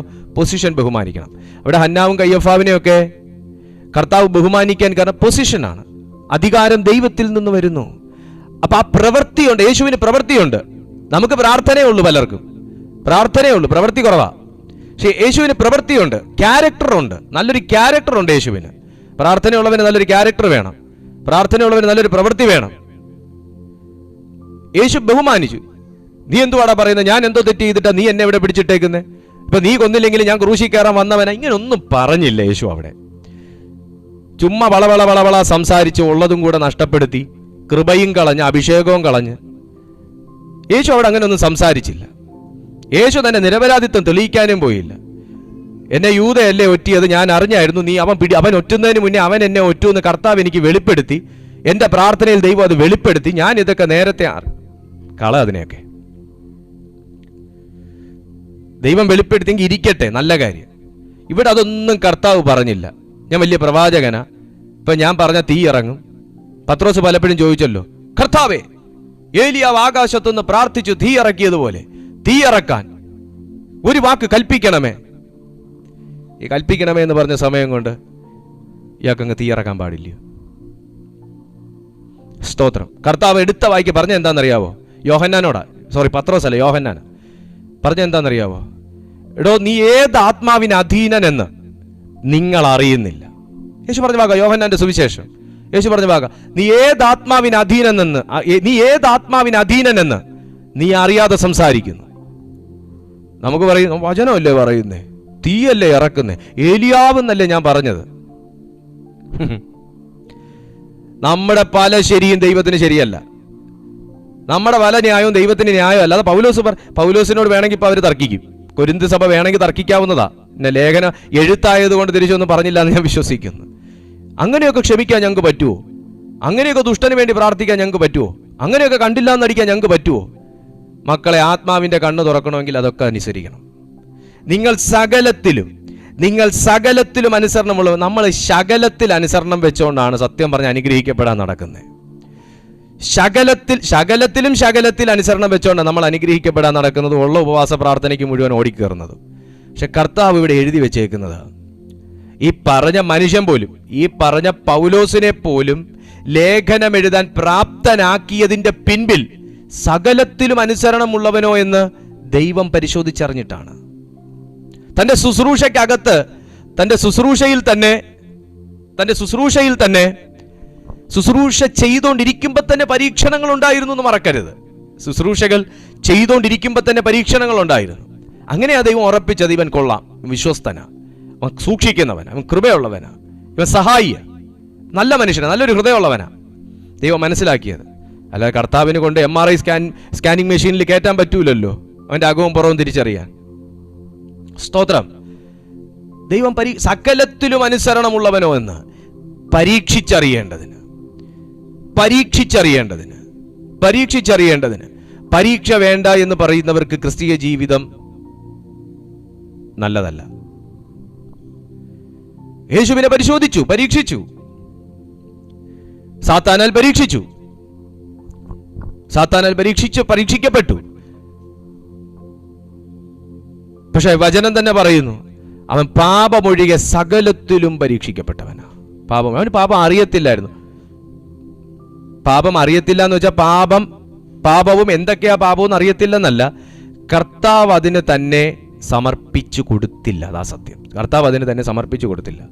നല്ല ചോരത്തിളപ്പുള്ള പ്രായ, എങ്ങനെ വേണമെങ്കിലും കർത്താവിന് ജീവിക്കാമായിരുന്നു. പക്ഷേ എല്ലാത്തിനും കർത്താവ് സമർപ്പിതനായിരുന്നു. പക്ഷേ പാപത്തിന് മാത്രം തന്നെ സമർപ്പിച്ചില്ല. ആ പ്രവൃത്തിയുണ്ട്. ജീവനിൽ നിന്ന് ജീവങ്കിലേക്കുള്ള വാസന എന്ന് പറയുമ്പോൾ അതിനകത്തൊരു പ്രവൃത്തിയുണ്ട്.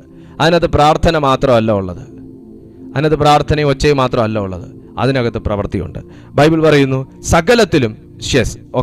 സകലത്തിലും നിങ്ങൾ നിങ്ങൾ അനുസരണമുള്ളവരൊന്ന് പരീക്ഷിച്ച് അറിയേണ്ടതിനുമായിരുന്നു ഞാൻ എഴുതിയത്. 11-ാമത്തെ വാക്യം നോക്കിയേ. സാത്താൻ നമ്മെ തോൽപ്പിക്കരുത്, അവന്റെ തന്ത്രങ്ങളെ നാം അറിയാത്തവരല്ലല്ലോ. എന്നാൽ ഞാൻ ക്രിസ്തുവിന്റെ സുവിശേഷം അറിയിക്കുവാൻ ത്രോവാസിൽ വന്നപ്പോൾ കർത്താവിന്റെ പ്രവൃത്തിക്കായി എനിക്കൊരു വാതിൽ തുറന്ന് കിട്ടിയപ്പോൾ. കർത്താവിന്റെ പ്രവൃത്തിക്ക് കർത്താവ് നമ്മുടെ ജീവിതത്തിൽ വഴി തുറക്കും, വാതിൽ തുറക്കും. ആരെയും ചെന്ന് സമീപിച്ചിട്ടല്ല പൗലോസിന് സുവിശേഷത്തിന് വാതിൽ തുറന്നു കിട്ടി. ഞാൻ താങ്കളോട് പ്രവചിച്ച് സംസാരിക്കുകയാണ് മക്കളെ. ആരെയും ശുപാർശ ചെയ്തിട്ടല്ല പൗലോസിന് ശുശ്രൂഷയ്ക്കുള്ള വാതിൽ തുറന്നു കിട്ടിയത്. ആരുടെയും കാല് പിടിച്ചിട്ടല്ല പൗലോസിന് സുവിശേഷത്തിനുള്ള വാതിൽ തുറന്നു കിട്ടിയത്. ആരുടെയും കാല് പിടിച്ചിട്ടല്ല പൗലോസിന് സുവിശേഷത്തിനുള്ള വിളി കിട്ടിയത്. ശ്രദ്ധിക്കണം. ആരെയും ചെന്ന് കണ്ടിട്ടും 16 വട്ടം ചെന്ന് മുട്ടിയിട്ടും ഒന്നുമല്ല പൗലോസിനെ കർത്താവ് നടത്തിയതും പൗലോസിനെ ദൈവം അയച്ചതും. ഇതെന്നെ കാണുന്ന താങ്കൾ ഒരു വാതിൽ തുറന്നു കിട്ടാൻ, ജീവിതത്തിൽ ഒരു നന്മയുടെ വാതിൽ തുറന്നു കിട്ടാൻ, ഒരു ശുശ്രൂഷയുടെ വാതിൽ തുറന്നു കിട്ടാൻ, ഒരു പ്രവൃത്തിയുടെ വാതിൽ തുറന്നു കിട്ടാൻ, ഒരു അനുഗ്രഹത്തിന്റെ വാതിൽ തുറന്നു കിട്ടാൻ, ഒരു സ്പിരിച്വൽ ഗ്രോത്തിന്റെ വാതിൽ തുറന്നു കിട്ടാൻ നിങ്ങൾ ആഗ്രഹിക്കുന്നുവെങ്കിൽ, ഒരുപക്ഷെ നിങ്ങളുടെ ആ ദാഹത്തോടെയും നിങ്ങളുടെ ആ സമർപ്പണത്തോടെയും നിങ്ങളുടെ കൂടെ ആരും ഉണ്ടായിരിക്കത്തില്ലെങ്കിൽ പോലും നിങ്ങൾക്ക് ദൈവം തുറന്നിടുന്ന വാതിലുകൾ നിസാരവൽക്കരിക്കാത്ത ഒരു മനോഭാവം നിങ്ങൾക്കുണ്ടെങ്കിൽ, അതൊരു വ്യക്തിയോട് ക്ഷമിക്കാനായിരിക്കാം, അതൊരു വാതിൽ തുറക്കുന്നതിന് മുൻപേ നടക്കുന്ന പ്രവൃത്തിയാണ്.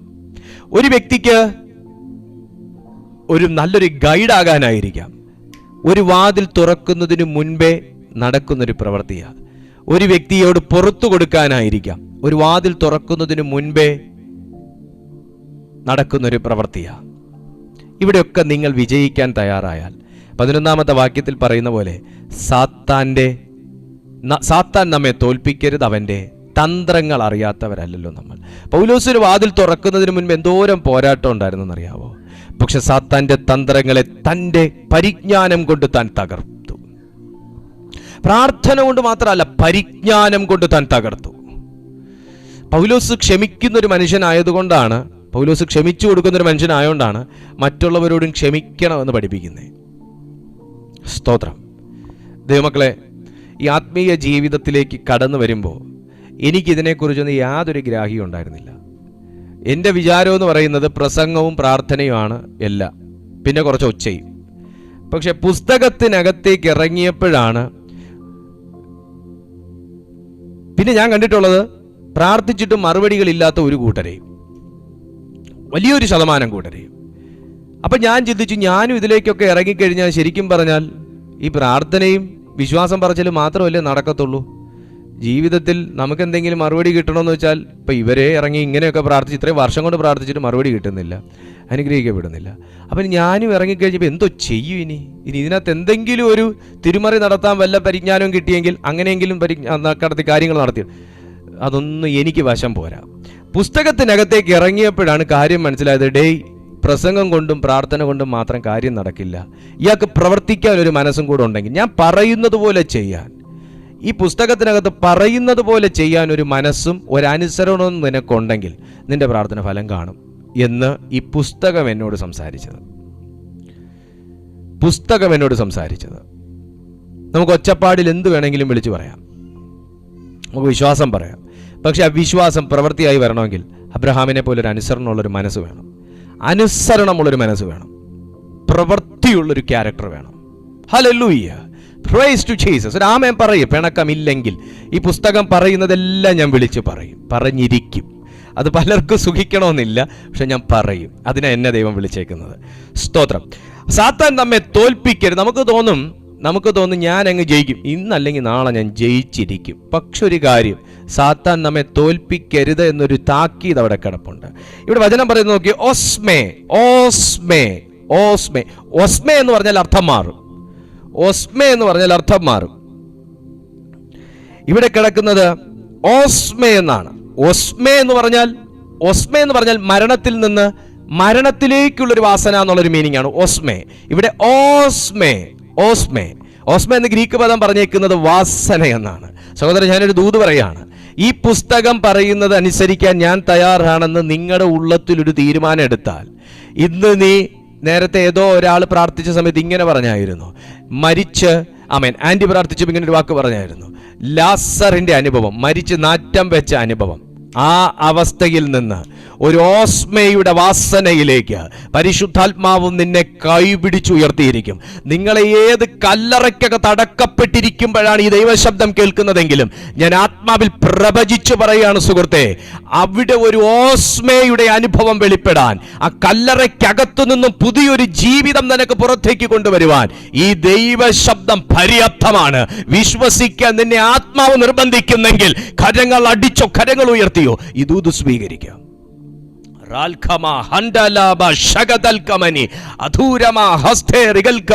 പരിശുദ്ധാത്മാവ് ചിലരുടെ അരികിൽ എത്തിയിട്ടുണ്ട്. പരിശുദ്ധാത്മാവ് ചിലരുടെ അരികിൽ എത്തിയിട്ടുണ്ട്. ഒരു ഓസ്മയുടെ അനുഭവം. ദൈവം നിന്നോട് പറഞ്ഞു, കുഞ്ഞേ, പ്രാർത്ഥന പോരാ, പ്രാർത്ഥന മാത്രം പോരാ, പ്രവൃത്തി വേണം, പ്രവൃത്തി വേണം. നിന്റെ വീട്ടിലുള്ളവരറിയണം, നിന്റെ വീട്ടിലുള്ളവരറിയണം ഇവന്റെ പ്രവൃത്തിയിൽ വ്യത്യാസമുണ്ട്, ഇവന്റെ ക്യാരക്ടറിൽ വ്യത്യാസമുണ്ട്, ഇവന്റെ സ്വഭാവത്തിനകത്ത് വ്യത്യാസമുണ്ട്, ഇവന്റെ ശൈലിയിൽ വ്യത്യാസമുണ്ട്, ഇവന്റെ ദിനചര്യയിൽ വ്യത്യാസമുണ്ട്. ഇവന്റെ പ്രാർത്ഥന മാത്രമല്ല, പലരും വീടിനകത്ത് ദൈവത്തെ നശിപ്പിക്കുന്നവരാ, പലരും വീടിനകത്ത് ദൈവനാമത്തെ കെടുത്തുന്നവരാ. അയ്യോ, അത് ദൈവത്തെ വീണ്ടും ക്രൂശിപ്പിക്കുന്നവരുടെ കൂട്ടത്തിലാ.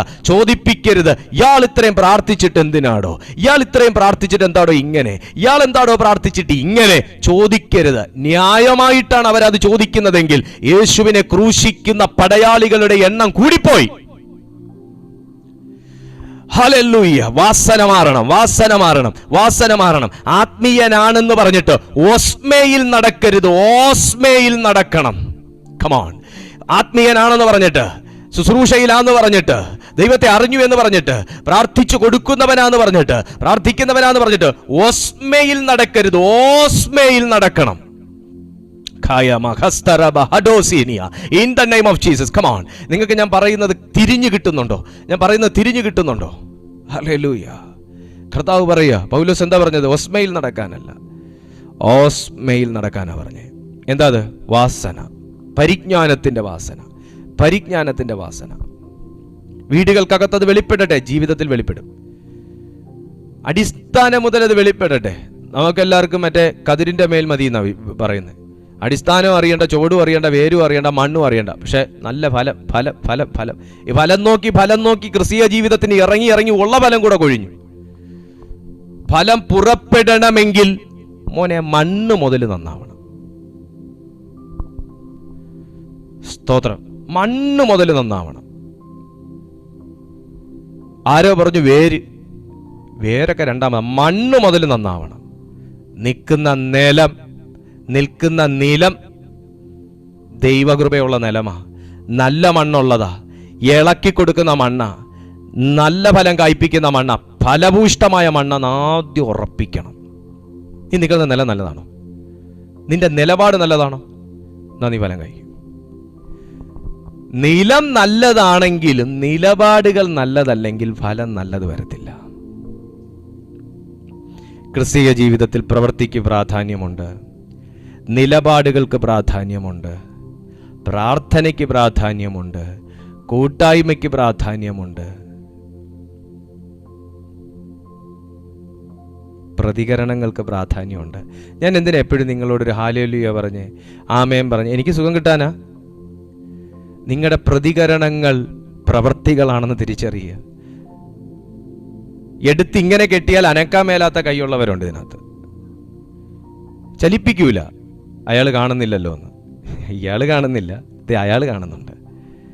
സ്തോത്രം. മക്കളെ, പ്രവൃത്തിക്ക് പ്രാർത്ഥന. ഞാൻ ഈ പ്രവൃത്തി എന്ന് പറയുമ്പോൾ നിങ്ങൾ എവിടെ കൊണ്ടായി ചിന്തിക്കുന്നേ? പ്രവൃത്തി, ഇതൊക്കെ പ്രവൃത്തിയാണ്. സ്തോത്രം. ഞാനൊക്കെ ചെയ്യുന്ന പ്രവൃത്തികൾ, ചെയ്തിട്ടുള്ള പ്രവൃത്തികൾ, ജീവിതം അതുപോലെ കൈപ്പേറിയ അനുഭവത്തിൽ വിശ്വാസത്തിന്റെ പ്രവൃത്തികളൊക്കെ കണ്ടാൽ നിങ്ങൾ പൊട്ടിച്ചിരിക്കും. ഇയാൾക്ക് വട്ടാണോ എന്ന് ചിന്തിക്കും. മാറി ഇന്ന് നിങ്ങൾ നോക്കുവാണെങ്കിൽ ഇയാൾ എന്തുവായി കാണിക്കുന്നത് ചിന്തിക്കും. പക്ഷെ ആ പ്രവൃത്തികളെ മാനിച്ചൊരു ദൈവത്തെ എനിക്കറിയാം. ആ പ്രവൃത്തികൾ ആര് കണ്ടാലും, അല്പ കോമൺ സെൻസ് ഉള്ളവർ കണ്ടാൽ ഇയാൾക്ക് ശുദ്ധ വട്ട, ഇയാൾക്ക് ഭക്തി മൂത്ത് ഭ്രാന്തായി എന്ന് തന്നെ പറയും. ആ പ്രവൃത്തികളൊക്കെ ഞാൻ ചെയ്തിട്ടുണ്ട്. എൻ്റെ അവസ്ഥ അതായിരുന്നു. എനിക്ക് കൈത്താങ്ങാൻ ആളില്ല, എനിക്കൊന്ന് പ്രാർത്ഥിക്കാൻ ആളില്ല, എനിക്കൊന്ന് ഷെയർ ചെയ്യാൻ ആളില്ല. എൻ്റെ അവസ്ഥ അതായിരുന്നു. പക്ഷെ വിശ്വാസത്തിൻ്റെ പ്രവൃത്തികളെ, മക്കളെ, ബൈബിളിൽ ഇല്ലാത്ത പ്രവൃത്തിയൊക്കെ ഞാൻ ചെയ്തിട്ടുണ്ട്, അറിയാവോ? പക്ഷെ ഒരു വാക്ക് കണ്ടിട്ടാ ചെയ്തേ, വിശ്വാസത്തിൻ്റെ പ്രവൃത്തി. ആ ഒരു വാക്ക് ഞാൻ കണ്ടു, വിശ്വാസത്തിൻ്റെ പ്രവൃത്തി. നീ വിശ്വാസത്തോടെ ചെയ്യുന്ന, എനിക്ക് അങ്ങനെയുള്ള ഒരുപാട് പേരെ അറിയാം, വിശ്വാസത്തോടെ ചെയ്യുന്നത് കാണുമ്പോൾ ഭയങ്കര പരിജ്ഞാനമുള്ള ഉന്നത കുലജാതന്മാർക്കൊക്കെ തോന്നും ഇതിൻ്റെയൊക്കെ ആവശ്യമുണ്ടോ എന്ന് തോന്നും. അവരും അവരുടെ ഉന്നതവും അവരുടെ കുലവും അവിടെ ഇരിക്കുമ്പോൾ നിന്നെ ദൈവം കാണും, നിന്റെ ആ വിശ്വാസത്തിന്റെ പ്രവൃത്തി. ഹല്ലേലൂയ. രക്ഷപ്പെടാൻ, ഒരു വിടുതലിന് വേണ്ടി, ഒരു മാറ്റത്തിന് വേണ്ടി ഒറ്റയാൾ പോരാട്ടം നടത്തുന്ന ആരെങ്കിലും ഉണ്ടെങ്കിൽ സമ അനുഭവത്തിൽ പോയൊരു വ്യക്തിയുടെ വാക്കുകളായത്.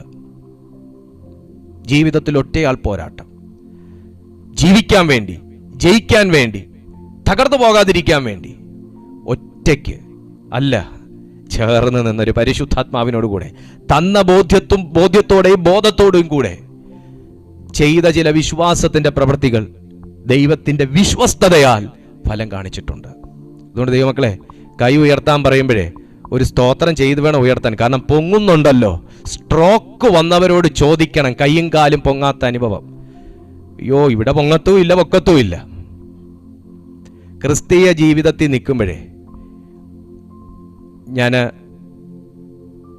പറയുന്നുണ്ട്, ഒന്നും തോന്നരുത് നിങ്ങൾക്ക് കേട്ടോ. നിങ്ങൾ അനുഗ്രഹിക്കപ്പെടാനാണ് ഞാനിങ്ങനെ പറയുന്നത്. വേണ്ടവർക്ക് മാത്രമായിട്ട് ഈ ദൂത്, എല്ലാവർക്കും അല്ല കേട്ടോ. വേണ്ടവർക്ക്, കൈ ചലിപ്പിക്കാൻ മടിയുള്ളവരിലേക്ക് തലച്ചോറ് തുരന്ന് ഈ വാക്കെത്തട്ടെ. സ്തോത്രം. കൈപൊക്കിയാലേ ദൈവം കാണത്തുള്ളോ? കൈപ്പൊക്കാൻ തന്ന കൃപയ്ക്ക് സ്തോത്രം ചെയ്താൽ നല്ലതാ. വചനം പറയാ, സാത്താൻ നിങ്ങളെ തോൽപ്പിക്കരുത്, അവന്റെ തന്ത്രങ്ങളെ നാം അറിയാത്തവരല്ലല്ലോ. എന്നാൽ ഞാൻ ക്രിസ്തുവിന്റെ സുവിശേഷം അറിയിക്കുവാൻ ത്രോവാസിൽ വന്നപ്പോൾ കർത്താവിന്റെ പ്രവൃത്തിക്കായി എനിക്കൊരു വാതിൽ തുറന്നു കിട്ടിയപ്പോൾ, വാതിൽ തുറക്കുന്നത് ഒരു ദൈവപ്രവൃത്തിയാണ് എന്നതുപോലെ തന്നെ വാതിൽ തുറന്നു കിട്ടുന്നതും ഒരു ദൈവപ്രവൃത്തിക്ക് വേണ്ടിയിട്ടാണ്.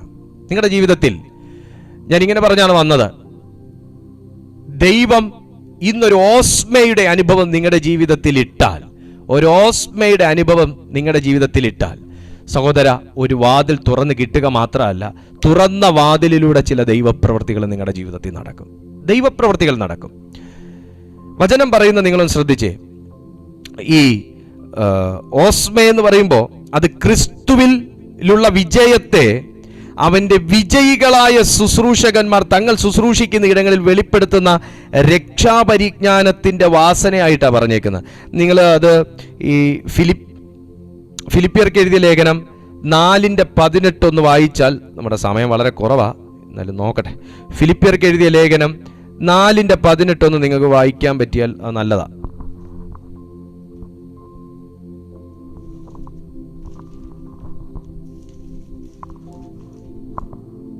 നോക്കിയേ, 17 മുതൽ വായിക്കാം. ഞാൻ ദാനം ആഗ്രഹിക്കുന്നു എന്നല്ല, നിങ്ങളുടെ കണക്കിലേക്ക് ഏറുന്ന ഫലം അത്രേ ആഗ്രഹിക്കുന്നത്. ഇപ്പോൾ എനിക്ക് വേണ്ടുന്നത് എല്ലാം ഉണ്ട്, സമൃദ്ധിയായിരിക്കുന്നു. നിങ്ങൾ അയച്ചു തന്നത് സൗരഭ്യവാസനയ്ക്കായി ദൈവത്തിന് പ്രസാദവും സുഗ്രാഹ്യവുമായ യാഗമായി എപ്പഫ്രദോസിന്റെ കയ്യാൽ ഞാൻ പ്രതിഗ്രഹിച്ച് തൃപ്തനായിരിക്കുന്നു. നിങ്ങളുടെ ഫലത്തിലേക്ക് ഏറിയ ഫലം വരാൻ പൗലോസിന്റെ ക്യാരക്ടർ നിങ്ങൾ ശ്രദ്ധിക്കണം. പൗലോസിന്റെ പ്രസംഗം സമ്പത്ത് വർദ്ധിക്കാൻ വേണ്ടിയിട്ടല്ല എന്ന് താൻ അവിടെ വെളിപ്പെടുത്തുന്നു. പൗലോസിന്റെ പ്രസംഗം ആൾക്കാരെ അത് താൻ പല ലേഖനങ്ങളിൽ പറഞ്ഞിട്ടുണ്ട്. എന്റെ വാക്കുകൾ ആരെയും ജ്ഞാനത്തിന്റെ വശീകരണ വാക്കുകളല്ല, വാക്കിനകത്തൊരു വൃത്തി ഉണ്ടായിരിക്കട്ടെ. നമ്മൾ പറയുന്നതിനകത്ത് രണ്ട് അർത്ഥം ഉണ്ടാവരുത്, ഡബിൾ മീനിങ് ഉണ്ടാവരുത്. സ്തോത്രം. ഇനി എങ്ങനെ പ്രസംഗിച്ചാലും വേറെ രീതിയിൽ ചിന്തിച്ചെടുക്കുന്ന ആൾക്കാരുണ്ട്, ഒന്നും ചെയ്യാൻ പറ്റൂല. ദൈവം അവർക്ക് മാനസാന്തരം കൊടുക്കട്ടെ എന്ന് പറയാനേ പറ്റുള്ളൂ. പൗലോസ് പറയുക, ഞാൻ സമൃദ്ധിയായിരിക്കുന്നു, തൃപ്തനായിരിക്കുന്നു. എൻ്റെ കർത്താവേ, ഈ ഫിലിപ്പിയരുടെ ആ ഒരു ഘട്ടമൊക്കെ പരിശോധിച്ച് അറിയും മനുഷ്യൻ എങ്ങനെ പറയുന്നു എന്ന്. ദൈവം പോറ്റിയത് കൊണ്ടാണ്. എന്നെ കാണുന്ന പ്രിയപ്പെട്ടവരെ, ആര് ഹെൽപ്പ് ചെയ്തില്ലെങ്കിലും ഞാൻ നിങ്ങളോടൊരു കാര്യം പറയാം. നിങ്ങൾ ദൈവത്തിൽ വിശ്വസിക്കുന്ന ഒരു വ്യക്തിയാണെങ്കിൽ സ്വർഗം നിന്നെ ഹെൽപ്പ് ചെയ്യാനുള്ള കൈകളെ ഒരുക്കും. ഒരുപാട് ആവശ്യങ്ങളുടെ മധ്യത്തിലായിരിക്കാം താങ്കൾ ഇന്ന് ഈ ശുശ്രൂഷയിൽ നിങ്ങളായിരിക്കുന്നത്. നിങ്ങൾ വിശ്വസിച്ച് പ്രാർത്ഥിച്ചോ, കർത്താവ് നിങ്ങൾക്ക് വേണ്ടി പ്രവൃത്തിയുടെ ഒരു വാതിൽ തുറക്കാൻ പോവുക. ഇവിടെ താൻ അവരുടെ മുമ്പിൽ എങ്ങനെയുള്ളൊരു വാസനയോ, എങ്ങനെയൊരു ഓസ്മയോ താൻ വെളിപ്പെടുത്തുന്നതെന്ന് കണ്ടോ? ഇനിയും എനിക്ക് പോരട്ടെ, ഇനിയും നോ. താൻ പറയുന്നത് ഞാൻ എപ്പഫ്രദോസിന്റെ കയ്യിൽ നിന്ന് വാങ്ങി എല്ലാം ബോധ്യപ്പെട്ടിരിക്കുന്നു. മറ്റൊരു വ്യക്തിയെ ബോധ്യപ്പെടുത്തുക. ഞാൻ തൃപ്തനാ, എനിക്ക് അത്യാഗ്രഹമില്ല, ഞാൻ കണ്ടിരിക്കുന്നു, എനിക്ക് ലഭിച്ചിരിക്കുന്നു, ഞാൻ തൃപ്തനാ. സ്തോത്രം. ക്രിസ്തീയ ജീവിതത്തിനകത്തുള്ള സുതാര്യത നോക്കിയ പൗലോസിന്റെ ലൈഫിലത്തെ സുതാര്യതയുള്ളൊരു ജീവിതം നമുക്കുണ്ടായിരിക്കട്ടെ. സുതാര്യതയുള്ള ജീവിതം. നമുക്ക് എന്തുവാ ഹൈഡ് ചെയ്യാനുള്ളത്? ഹൈഡ് ചെയ്യുന്നവൻ നശിച്ചവനെന്ന വചനം പറയുന്നത്. ലംഘനം മറച്ചു വെക്കുന്നവൻ ശുഭം വരികയില്ല, പാപം മറച്ചു കിട്ടിയവൻ ഭാഗ്യവൻ. ഹല്ലേലൂയ. ബൈബിൾ പറയുന്നു. അപ്പൊ നമ്മൾ പറഞ്ഞുകൊണ്ടിരുന്നതാ കൊരിന്ത്യർക്ക് എഴുതിയ ലേഖനം. അപ്പോ ക്രിസ്തുവിൽ ഞങ്ങളെ എപ്പോഴും ജയോത്സവമായി നടത്തുകയും എല്ലായിടത്തും എവരിവെയർ. ഞാൻ ദൈവാത്മാവിൽ ഈ ദൂത് താങ്കളുടെ മേലിട്ടിട്ട് ഞാനിത് പ്രാർത്ഥിച്ച് അവസാനിപ്പിക്കാൻ പോവാം. എല്ലായിടത്തും. ചിലരുടെ ജയം എന്ന് പറയുന്നത് ചില പെർട്ടിക്കുലർ ഇടങ്ങളിൽ മാത്രം, പെർട്ടിക്കുലർ പ്രിമിസസ്, പെർട്ടിക്കുലർ പ്ലേസസ്. ചില കാര്യങ്ങളൊക്കെയാണ്, എന്നാൽ വളരെ കാര്യങ്ങളൊക്കെ അല്ല. ചില സ്ഥലത്തൊക്കെ ശോഭിക്കുന്നുണ്ട്, എന്നാൽ എല്ലാ സ്ഥലത്തും ശോഭിക്കുന്നില്ല. ചില കാര്യങ്ങൾക്കൊക്കെ പ്രാർത്ഥിച്ചിട്ട് കുഴപ്പമില്ല, മറുപടി കിട്ടുന്നുണ്ട്. എന്നാൽ വളരെ കാര്യങ്ങൾക്കും പ്രാർത്ഥിച്ചിട്ട് മറുപടി കിട്ടുന്നില്ല. മറ്റൊരു വ്യക്തിക്ക് പ്രാർത്ഥിച്ചാൽ മറുപടിയുണ്ട്, പക്ഷെ സ്വന്തം ജീവിതത്തിൽ പ്രാർത്ഥിച്ചാൽ മറുപടിയില്ല. പക്ഷെ പൗലോസ് ദൈവാത്മനിയോഗിതനായി എഴുതി വെക്കുകയാണ്, ക്രിസ്തുവിൽ ഞങ്ങളെ എല്ലായിടത്തും ജയോത്സവമായി നടത്തുന്ന. നിന്റെ ജീവിതം ഒരിടത്ത് വിജയമെങ്കിൽ പലയിടത്തും പരാജയമാണോ? ഒരിടത്ത് സന്തോഷമെങ്കിൽ പലയിടത്തും ദുഃഖമാണോ? ഒരിടത്ത് അംഗീകാരമെങ്കിൽ പലയിടത്തും റിജക്ഷൻസ് ആണോ? അങ്ങനെ തിരസ്കരണങ്ങളുടെയും വേദനയുടെയും നഷ്ടത്തിന്റെയും കുറ്റബോധത്തിന്റെയും ഭയത്തിന്റെയും അടിമക്കെട്ടിനകത്ത് കിടക്കുന്ന നിന്റെ മേലേക്ക് ഇന്ന് ഒഴുകുന്നതൊരു ഓസ്മയാണ്, ഇന്ന് ഒഴുകുന്നതൊരു ജീവനാണ്.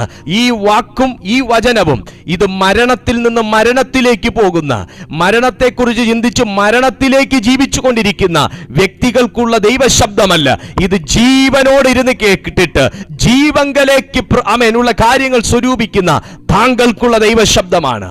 ഇന്ന് താങ്കളുടെ ജീവിതത്തിലേക്ക് അസാധാരണമായ ജീവൻ ഒഴുകാൻ പോവുകയാണ്. വചനം പറയുന്നു, ഞങ്ങളെ എല്ലായിടത്തും തൻ്റെ പരിജ്ഞാനത്തിന്റെ വാസന വെളിപ്പെടുത്തുകയും ചെയ്യുന്ന ദൈവത്തിന് സ്തോത്രം. രക്ഷിക്കപ്പെട്ടവരുടെ ഇടയിലും നശിക്കുന്നവരുടെ ഇടയിലും ഞങ്ങൾ ദൈവത്തിന് ക്രിസ്തുവിന്റെ സൗരഭ്യവാസനയാകുന്നു. രണ്ടു പേരെ പറയുന്നുണ്ട്, രക്ഷിക്കപ്പെടുന്നവർ, നശിക്കുന്നവർ. നമ്മുടെ ഇടയിലും ഉണ്ട്. എത്ര വചനം കേട്ടാലും നാശത്തെക്കുറിച്ച് മാത്രം ചിന്തിച്ച്, നാശത്തെക്കുറിച്ച് മാത്രം സംസാരിച്ച് നാശത്തിലേക്ക് പോയിക്കൊണ്ടിരിക്കുന്നവർ. അവർക്ക് വിശ്വസിക്കാൻ കഴിയുന്നില്ല, അവരിൽ വിശ്വാസമില്ല, അവരെ ശുശ്രൂഷിക്കുന്നവരിൽ വിശ്വാസമില്ല, കേൾക്കുന്ന വചനത്തിൽ വിശ്വാസമില്ല. അവർക്ക് അവരുടേതായിട്ടുള്ള ഒരു ചിന്ത, അവരുടേതായിട്ടുള്ള ഒരു ഡിസിഷൻ, അവരുടേതായിട്ടുള്ള ചില മുൻവിധികൾ പ്രൊജുഡിസ്ഡ് മൈൻഡോടുകൂടെ കേൾക്കാതെ ഈ ജീവശബ്ദം നിന്റെ ജീവിതത്തിന് ജീവൻ വെപ്പിക്കാനാണെന്ന് തിരിച്ചറിയുന്നെങ്കിൽ നിന്നെ ഇന്ന് ദൈവം ഒരു ഷിഫ്റ്റ് നടത്തുന്നത് മരണത്തിലേക്കല്ല, ജീവനിലേക്കാണ്. സുഹൃത്തെ, നാറ്റം വെച്ച് അനുഭവത്തിൽ കേൾക്കുന്ന ആരെങ്കിലും ഉണ്ടെങ്കിൽ അതിനകത്ത് ഈ ഓസ്മ വെളിപ്പെടും. ലാസറിനെ ഉയർപ്പിക്കുന്ന ഒരു ദൈവം ഉണ്ടെന്ന് ലോകം തിരിച്ചറിഞ്ഞത് ലാസർ യേശുവിനോടുകൂടെ നടന്നപ്പോഴല്ല, തന്റെ ജീവിതത്തിനകത്തൊരു മരണത്തിന്റെ അനുഭവം വന്നപ്പോഴാ. ലാസറിന്റെ വില വർദ്ധിച്ചപ്പോഴാണെന്നറിയാവോ? യേശുവിന്റെ കൂടെ നടക്കുന്നവൻ എന്ന് പറഞ്ഞപ്പോഴല്ല, ലാസറിന്റെ ജീവിതത്തിൽ ഒരു മരണം വന്നപ്പോഴാ. നിങ്ങൾ ദൈവം എന്ന് വിളിച്ചുകൊണ്ട് നടക്കുമ്പോൾ നിങ്ങൾക്കൊരു വിലയും കാണത്തില്ല. പക്ഷേ ജീവിതത്തിൽ ഒരു എൻകൗണ്ടർ ഉണ്ടായി നോക്കട്ടെ. കമോൺ, മരണത്തിന്റെ അനുഭവത്തിൽ നിന്ന് കേൾക്കുന്നവന്റെ ജീവിതത്തിൽ ഇതൊരു ജീവശബ്ദമാണ് ശബ്ദമാണ്, ദൈവശബ്ദമാണ്. ആമേൻ. ഒരു എൻകൗണ്ടർ ഉണ്ടായി നോക്കട്ടെ. നിന്റെ വില മാറും, നിന്റെ വില മാറും, നിന്റെ നില മാറും യേശുവിന്റെ നാമത്തിൽ. ലാസറിന്റെ ലൈഫ് ചേഞ്ച് ആയതും ലാസർ റെസ്പെക്റ്റഡ് പേഴ്സൺ ആയി മാറിയത് എപ്പോഴാണെന്നറിയാവോ? യേശു വന്ന് വിളിച്ചപ്പോഴാ. സുഹൃത്തെ, യേശു വന്ന് വിളിച്ചപ്പോഴാ തന്റെ വില മനസ്സിലായത്. പുള്ളി ഒന്നുമില്ലാതല്ല കേട്ടോ പുറകെ നടക്കുന്നതെന്ന് മനസ്സിലായതേ ഒരു ദൈവപ്രവൃത്തി ജീവിതത്തിൽ വെളിപ്പെട്ടപ്പോഴാ. ഇന്ന് ഈ വചനത്തിലൂടെ നിനക്ക് ഈ വാതിൽ തുറന്നു കിട്ടുന്നത് ഒരു ദൈവപ്രവൃത്തി വെളിപ്പെടാനാണ്. വചനത്തിലൂടെ ഈ ദൂത് നീ കേൾക്കുന്നത് ഒരു ദൈവപ്രവൃത്തി വെളിപ്പെടാനാണ്. ആമേൻ. പണ്ടേ യേശുവിനെ അറിഞ്ഞതാ, വലിയ വിലയൊന്നും ആർക്കും കാണത്തുമില്ല. പക്ഷേ നിന്റെ ജീവിതത്തിൽ ഇന്നൊരു കല്ലറയ്ക്കകത്ത് അടയ്ക്കപ്പെട്ട അവസ്ഥയാണെങ്കിലും, നാറ്റം വെച്ച അനുഭവത്തിനകത്താണെങ്കിലും, അത് നിലയും വിലയും മാറാനാ. 4 ദിവസം കഴിഞ്ഞിട്ടാണ് ഒരു ദൈവശബ്ദം കേട്ടതെങ്കിലും ലാസറിന്റെ വിലയും മാറി, നിലയും മാറി. കാരണം അവനെ ഉയർപ്പിച്ചത് യേശുവാണ്. നിന്റെ കുടുംബത്തെ ഉയർപ്പിക്കാൻ പോവാ ദൈവം. നിന്റെ കുടുംബത്തിനകത്ത് മരണത്തെ മാറ്റാൻ പോവാ ദൈവം. തലമുറകളുടെ മേലുള്ള ശാപത്തെ മാറ്റാൻ പോവാ ദൈവം. തലമുറകളുടെ മേലുള്ള മരണത്തെ എടുത്തു മാറ്റാൻ പോവാ ദൈവം. കാരണം യേശു വിളിക്കുന്നു. Yes, Jesus calls you. യേശു നിന്നെ വിളിക്കുന്നു കുഞ്ഞെ. ഇന്ന് നിന്നെ ദൈവം വിളിച്ചു മാറ്റുന്നത് മരണത്തിൽ നിന്ന് മരണത്തിലേക്കുള്ളൊരു യാത്രയിൽ നിന്ന് ദൈവം നിന്നെ വിളിക്കുന്നത്. തിരിഞ്ഞു വാ യേശുവിന്റെ നാമത്തിൽ. നിന്റെ പ്രാർത്ഥന ഇല്ലായ്മയുടെ ജീവിതത്തിൽ നിന്ന്, അവിശ്വാസത്തിന്റെ ജീവിതത്തിൽ നിന്ന്, അഴിമതിയുടെ ജീവിതത്തിൽ നിന്ന്, അക്രമത്തിന്റെ ജീവിതത്തിൽ നിന്ന്, അഹംഭാവത്തിന്റെ ജീവിതത്തിൽ നിന്ന്, പിന്മാറ്റത്തിന്റെ ജീവിതത്തിൽ നിന്ന്, പാപത്തിന്റെ ചേറ്റിൽ നിന്ന് തിരിഞ്ഞു വാ. നിന്റെ മരണത്തിൽ നിന്ന് യേശു ജീവനിലേക്ക് വിളിക്കുന്നു. Jesus calls U. നിന്റെ മരണത്തിന്റെ ജീവിതത്തിൽ നിന്ന് ജീവന്റെ ജീവിതത്തിലേക്ക് യേശു വിളിക്കുന്നു. നിന്നെ കർത്താവിന് ഉപയോഗിക്കാനുണ്ട്. ദൈവത്തിന് നിന്നെ വേണം. ലാസർ ഇന്നു മുതൽ മരിച്ചു എന്നല്ല പേര്. ലാസർ മരണത്തിൽ നിന്ന് ഉയർത്തവനായതുകൊണ്ട് സാക്ഷ്യം പറയേണ്ടവൻ എന്ന പേര്. വചനം വ്യക്തമായി പറയുകയാണ്, അവൻ ഞങ്ങളെ പുതുനിയമത്തിന്റെ ശുശ്രൂഷകന്മാരാകുവാൻ പ്രാപ്തരാക്കി. അക്ഷരത്തിന്റെ ശുശ്രൂഷകന്മാരല്ല, ആത്മാവിന്റെ ശുശ്രൂഷകന്മാരത്രേ. അക്ഷരം കൊല്ലുന്നു, ആത്മാവോ ജീവിപ്പിക്കുന്നു.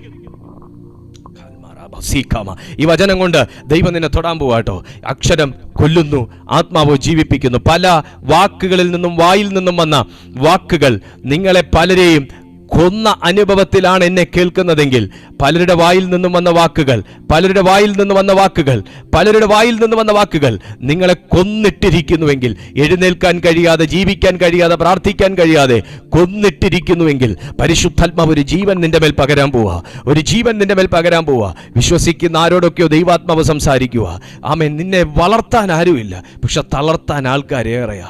നിന്നെ തലോടാൻ ആരുമില്ല, പക്ഷെ തളർത്താൻ ആൾക്കാരേറെയാ. ഓ രാമ സറ്റാൽ ബറോഹോ ഷിഖമ. നിന്റെ അരികിലേക്ക് യേശു വരുന്നു കുഞ്ഞെ. യേശു നിന്നെ വിളിക്കുക. പ്രാർത്ഥിക്കുക. നിന്റെ കല്ലറ തുറക്കാൻ പോവാ കുഞ്ഞെ. അതിനകത്തുനിന്നൊരു ഓസ്മ വെളിപ്പെടും.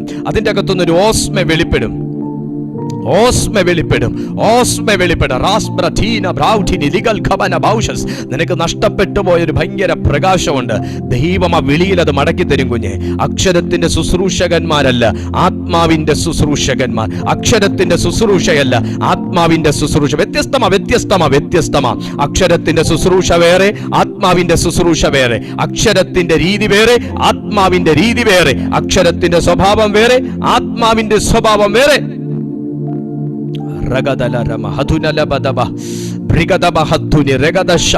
നിങ്ങളുടെ പ്രിയപ്പെട്ടവർ കൂടെ ഷെയർ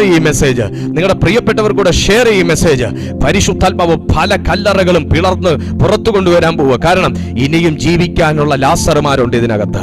അയ്യോ, മരണം നേരത്തെ ഒടുക്കിക്കളഞ്ഞ ചില ലാസറുമാർ, എന്നാൽ ഇനിയും ജീവിക്കേണ്ട ലാസറുമാർ ഉണ്ട്. വാക്കുകൊണ്ടാണോ, പ്രവൃത്തി കൊണ്ടാണോ, ചില ചെയ്തികൾ കൊണ്ടാണോ, സംസാരം കൊണ്ടാണോ, നോട്ടം കൊണ്ടാണോ? അതെ, നിന്നെ ഒതുക്കിയത് ഇന്ന് കർത്താവ് നിന്നെ പുറത്ത് വിളിക്കാൻ പോവാ. നീ റെഡിയാണോ? യേശുവിന്റെ ശബ്ദം കേട്ട് പുറത്തു വരാൻ റെഡിയാണോ?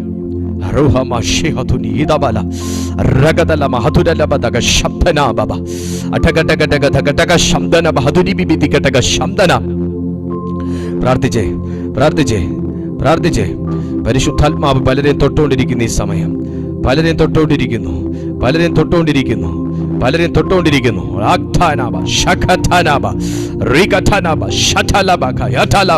ഒരു ജീവന്റെ ശക്തി പലരുടെ മേലും ഒഴുകിക്കൊണ്ടിരിക്കുക.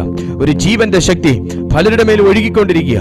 ജീവന്റെ ശക്തി, ആമേൻ, വിശ്വസിക്കുന്നവരെ തൊട്ടുകൊണ്ടിരിക്കുക ഈ സമയം. അതെ, എന്നോട് ദൈവാത്മാവ് പറയുന്നു, പലരുടെയും ജീവിതത്തിൽ നിന്ന് നഷ്ടപ്പെട്ടു പോയ ബഹുമാനം മടങ്ങി വരാൻ പോകുന്നു. ബഹുമാനം മടങ്ങി വരാൻ പോകുന്നു. ജീവനിൽ നിന്ന് ജീവങ്കിലേക്കുള്ള വാസന മടങ്ങി വരാൻ പോവുക. ആ ജീവിതം മടങ്ങി വരാൻ പോവുക. റെസ്പെക്ട് നിനക്ക് കിട്ടും, അംഗീകാരം കിട്ടും, കരുതൽ നിനക്ക് കിട്ടും. മരിപ്പിച്ചു വെച്ചിരിക്കുക അവസ്ഥയൊക്കെ മരിപ്പിച്ചു വെച്ചിരിക്കുക. കർത്താവ് കെട്ട് പൊട്ടിക്കുവാട്ടോ.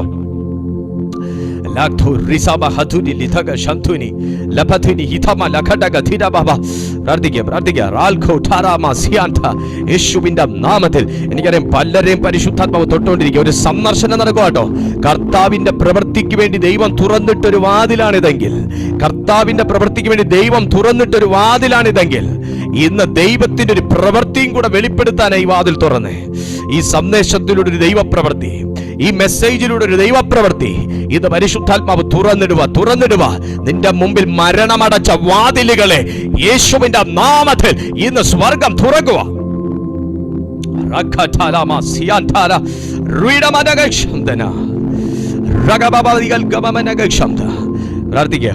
പ്രാർത്ഥിക്കുക. യേശുവേ എന്ന് വിളിക്കുക, അപ്പാ എന്ന് വിളിക്കുക, കർത്താവേ എന്ന് വിളിക്കുക, ദാതനെ എന്ന് വിളിക്കുക.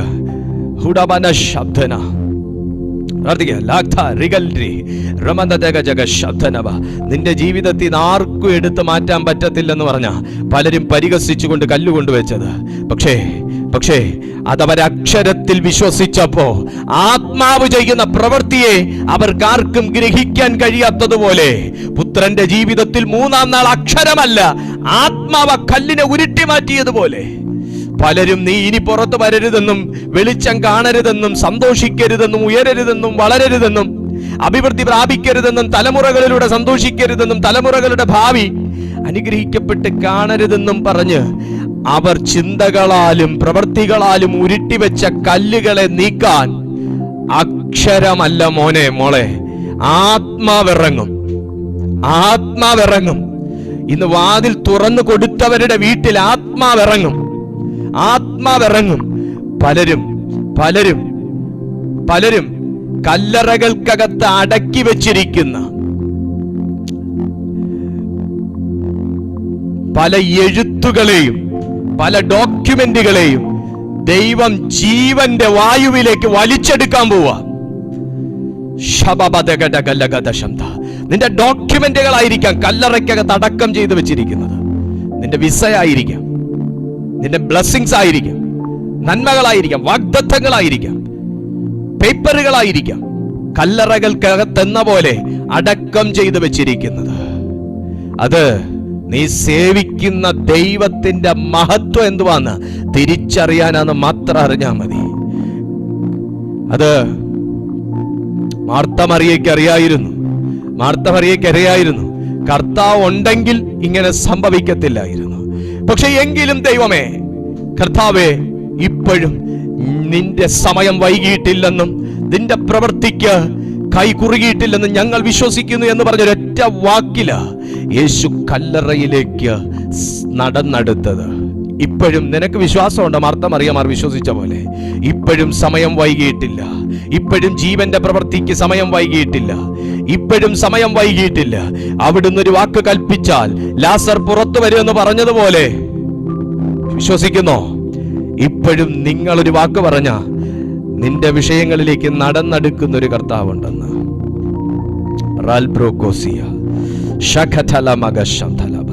നീ പറഞ്ഞ നിന്റെ മക്കളുടെ അടുത്ത് കർത്താവ് എത്തും. നിന്റെ വിശ്വാസത്തിന്റെ ആഴം പോലിരിക്കും. നിങ്ങൾ പറഞ്ഞ സന്ദർശിക്കേണ്ടവരെ കർത്താവ് സന്ദർശിക്കും. നിങ്ങളുടെ വിശ്വാസം പോലെയും നിങ്ങളുടെ രീതി പോലെയും ഇരിക്കും. ഹല്ലേലൂയ. പിതാവേ, ദൈവകരങ്ങളിൽ ഏൽപ്പിക്കുക. ദൈവം കൈനീട്ടി തൊടേണ്ടവൻ എത്ര ദൂരത്തിരുന്നാലും തമ്പുരാൻ അതൊരു ദൂരമല്ല. കർത്താവ് നീക്കേണ്ട കല്ലിന് എത്ര ഭാരമാണെങ്കിലും ദൈവത്തിന് അതൊരു ഭാരമല്ല. ലഗമനുകിടം ഔഠിതിരികക്ഷസീരിയ. ഇന്ന് തലം ചേഞ്ച് ആയിക്കൊണ്ടിരിക്കുക, ലൈഫ് ചേഞ്ച് ആയിക്കൊണ്ടിരിക്കുക. അതെ, അത് നിങ്ങളുടെ വിശ്വാസം കൊണ്ടാ ലൈഫ് ചേഞ്ച് ആവുക യേശുവിന്റെ നാമത്തിൽ. മരണത്തിന്റെ വാക്കുകളെ ഞാൻ യേശുവിന്റെ നാമത്തിൽ ഈ പ്ലാറ്റ്ഫോമിൽ നിന്ന് വെട്ടുക, ജീവിതത്തിൽ നിന്ന് വെട്ടുക, ലൈഫിൽ നിന്ന് വെട്ടുക. ചില മരണവിധികൾ ഞാൻ യേശുവിന്റെ നാമത്തിൽ ഈ പ്ലാറ്റ്ഫോമിൽ നിന്ന് ക്യാൻസൽ ചെയ്യുക, ജീവിതത്തിൽ നിന്ന് ക്യാൻസൽ ചെയ്യുക.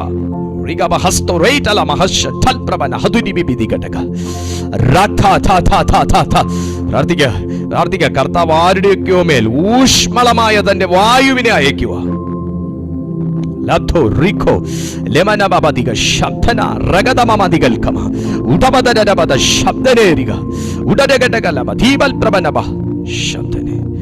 രക്തം ചെയ്യാം. പിതാവേ, ഞാൻ ഈ ജനത്തെ അങ്ങയുടെ കൈകളിലേക്ക് ഏൽപ്പിക്കുന്നു. ഇന്ന് വിശ്വാസത്തോടെ ഈ വചനം ശ്രവിച്ച ഓരോ മക്കളെയും അവിടുന്ന് അനുഗ്രഹിക്കുക കർത്താവേ. ഇവിടെ ജീവിതത്തെ മാനിക്കപ്പ. ഇത് യേശുവിന്റെ ജീവൻ ഇവരുടെ മേൽ ഇറങ്ങട്ടെ. എല്ലാവരുടെ ലൈഫും ചേഞ്ച് ആകട്ടെ. അത്യത്ഭുതമാകുന്ന ദൈവശക്തി ഈ ജനത്തെ ഇന്ന് സന്ദർശിച്ചതിനായി സ്തോത്രം. വലിയ വിടുതൽ കർത്താവ് നൽകിയതിനായി നന്ദി. കർത്താവിന്റെ സന്ദർശനം അക്ഷരമായിട്ടല്ല, ആത്മാവായിട്ട് ഞങ്ങളുടെ എല്ലാവരുടെ ജീവിതത്തിൽ വെളിപ്പെട്ടതിനായി സ്തോത്രം. ഞാൻ ഈ ജനത്തിന്റെ എല്ലാ വിഷയങ്ങളും ഇവരോടുകൂടെ ചേർന്ന് ദൈവകരങ്ങളിൽ ഏൽപ്പിച്ച് പ്രാർത്ഥിക്കുന്നു. ഈ ദിവസങ്ങളിൽ ആ വിഷയങ്ങളുടെ മേൽ ഒരു ഭയങ്കര ദൈവീക മറുപടി വെളിപ്പെടട്ടെ. അക്ഷരമല്ല, ആത്മാവാകുന്ന ദൈവമേ, കർത്താവ് ആത്മാവാകുന്നു. കർത്താവിന്റെ ആത്മാവുള്ളെടുത്ത് സ്വാതന്ത്ര്യമുണ്ടെന്ന് ഞങ്ങളോട് വെളിപ്പെടുത്തിയ കർത്താവേ, അങ്ങയുടെ ആത്മാവ് തന്നെ സകല മേഖലകളിലും ഒരു വിടുതലും വിശാലതയും വരുത്തി. ദൈവമേ, ഞങ്ങൾ സേവിക്കുന്ന ദൈവമാരെന്ന് വെളിപ്പെടുത്തണമേ എന്ന് പ്രാർത്ഥിക്കുന്നു. ഞാൻ ഈ ജനത്തെ അങ്ങയുടെ നാമത്തിൽ അനുഗ്രഹിക്കുന്നു. ഇവരും അനേകർക്കൊരനുഗ്രഹമായി മാറട്ടെ. ഞങ്ങളുടെ പ്രാർത്ഥന കേട്ടിരിക്കയാൽ സ്തോത്രം. എല്ലാ മഹത്വം അങ്ങേക്ക് യേശുവിൻ നിസ്തുല്യ നാമത്തിൽ തന്നെ ആമേൻ. ദൈവമക്കളെ, ഞങ്ങളുടെ ഈ മീറ്റിംഗ് എല്ലാ ദിവസവും ഉള്ളതാ. രാവിലെ 6:30 മണിക്കും വൈകുന്നേരം 6:30 മണിക്കും കർത്താവിൻ്റെ കൃപയാൽ 2 നേരവും ഞങ്ങളുടെ ഈ പ്ലാറ്റ്ഫോമിൽ നടന്നു വരുന്നു. നിങ്ങൾക്ക് എല്ലാ ദിവസവും ജോയിൻ ചെയ്യാൻ ഉള്ള അവസരമുണ്ട്. ദൈവവചനം കേൾക്കാനും പഠിക്കാനും ഒക്കെ ഉള്ള അവസരമുണ്ട്. നിങ്ങൾക്കത് പരമാവധി പ്രയോജനപ്പെടുത്താം. ഒപ്പം മറ്റുള്ളവർക്കും കൂടെ ഈ ലിങ്കുകൾ നിങ്ങൾ ഷെയർ ചെയ്ത് ഞങ്ങളുടെ ഈ കൂട്ടായ്മയെക്കുറിച്ച് അവരോടുകൂടെ അറിയിച്ചാട്ടെ. ദൈവം നിങ്ങളുടെ എല്ലാ പ്രവൃത്തിക്കും പ്രതിഫലം തരുന്ന ദൈവമാണ്. നമുക്ക് ആശീർവാദം പറയാം. പിതാവായ ദൈവത്തിൻ്റെ സ്നേഹവും പുത്രനായ യേശു ക്രിസ്തുവിൻ്റെ കൃപയും പരിശുദ്ധാത്മാവിൻ്റെ കൂട്ടായ്മയും കാവലും ഈ മീറ്റിംഗിൽ അറ്റൻഡ് ചെയ്ത സകല ദൈവജനത്തോടും കേൾപ്പിച്ച കർത്താവിൻ്റെ അനുഗ്രഹിക്കപ്പെട്ട തിരുവെഴുത്തിനോടുകൂടെയും സകല വിശുദ്ധന്മാരോടുകൂടെയും നാം പ്രാർത്ഥിച്ച എല്ലാ വിഷയങ്ങളോടുകൂടെയും ഇന്നുമെന്നും കർത്താവിൻ്റെ വരവ് വരെയും ഉണ്ടായിരിക്കുമാറാകട്ടെ. ആമേൻ. യേശു ക്രിസ്തു മൂലം നമുക്ക് സകലത്തിന്മേലും ജയം തന്ന ദൈവത്തിന് സ്തോത്രം ചെയ്യാം. Hallelujah, hallelujah, hallelujah. ദൈവമായ കർത്താവ് നിങ്ങളെ അനുഗ്രഹിക്കട്ടെ.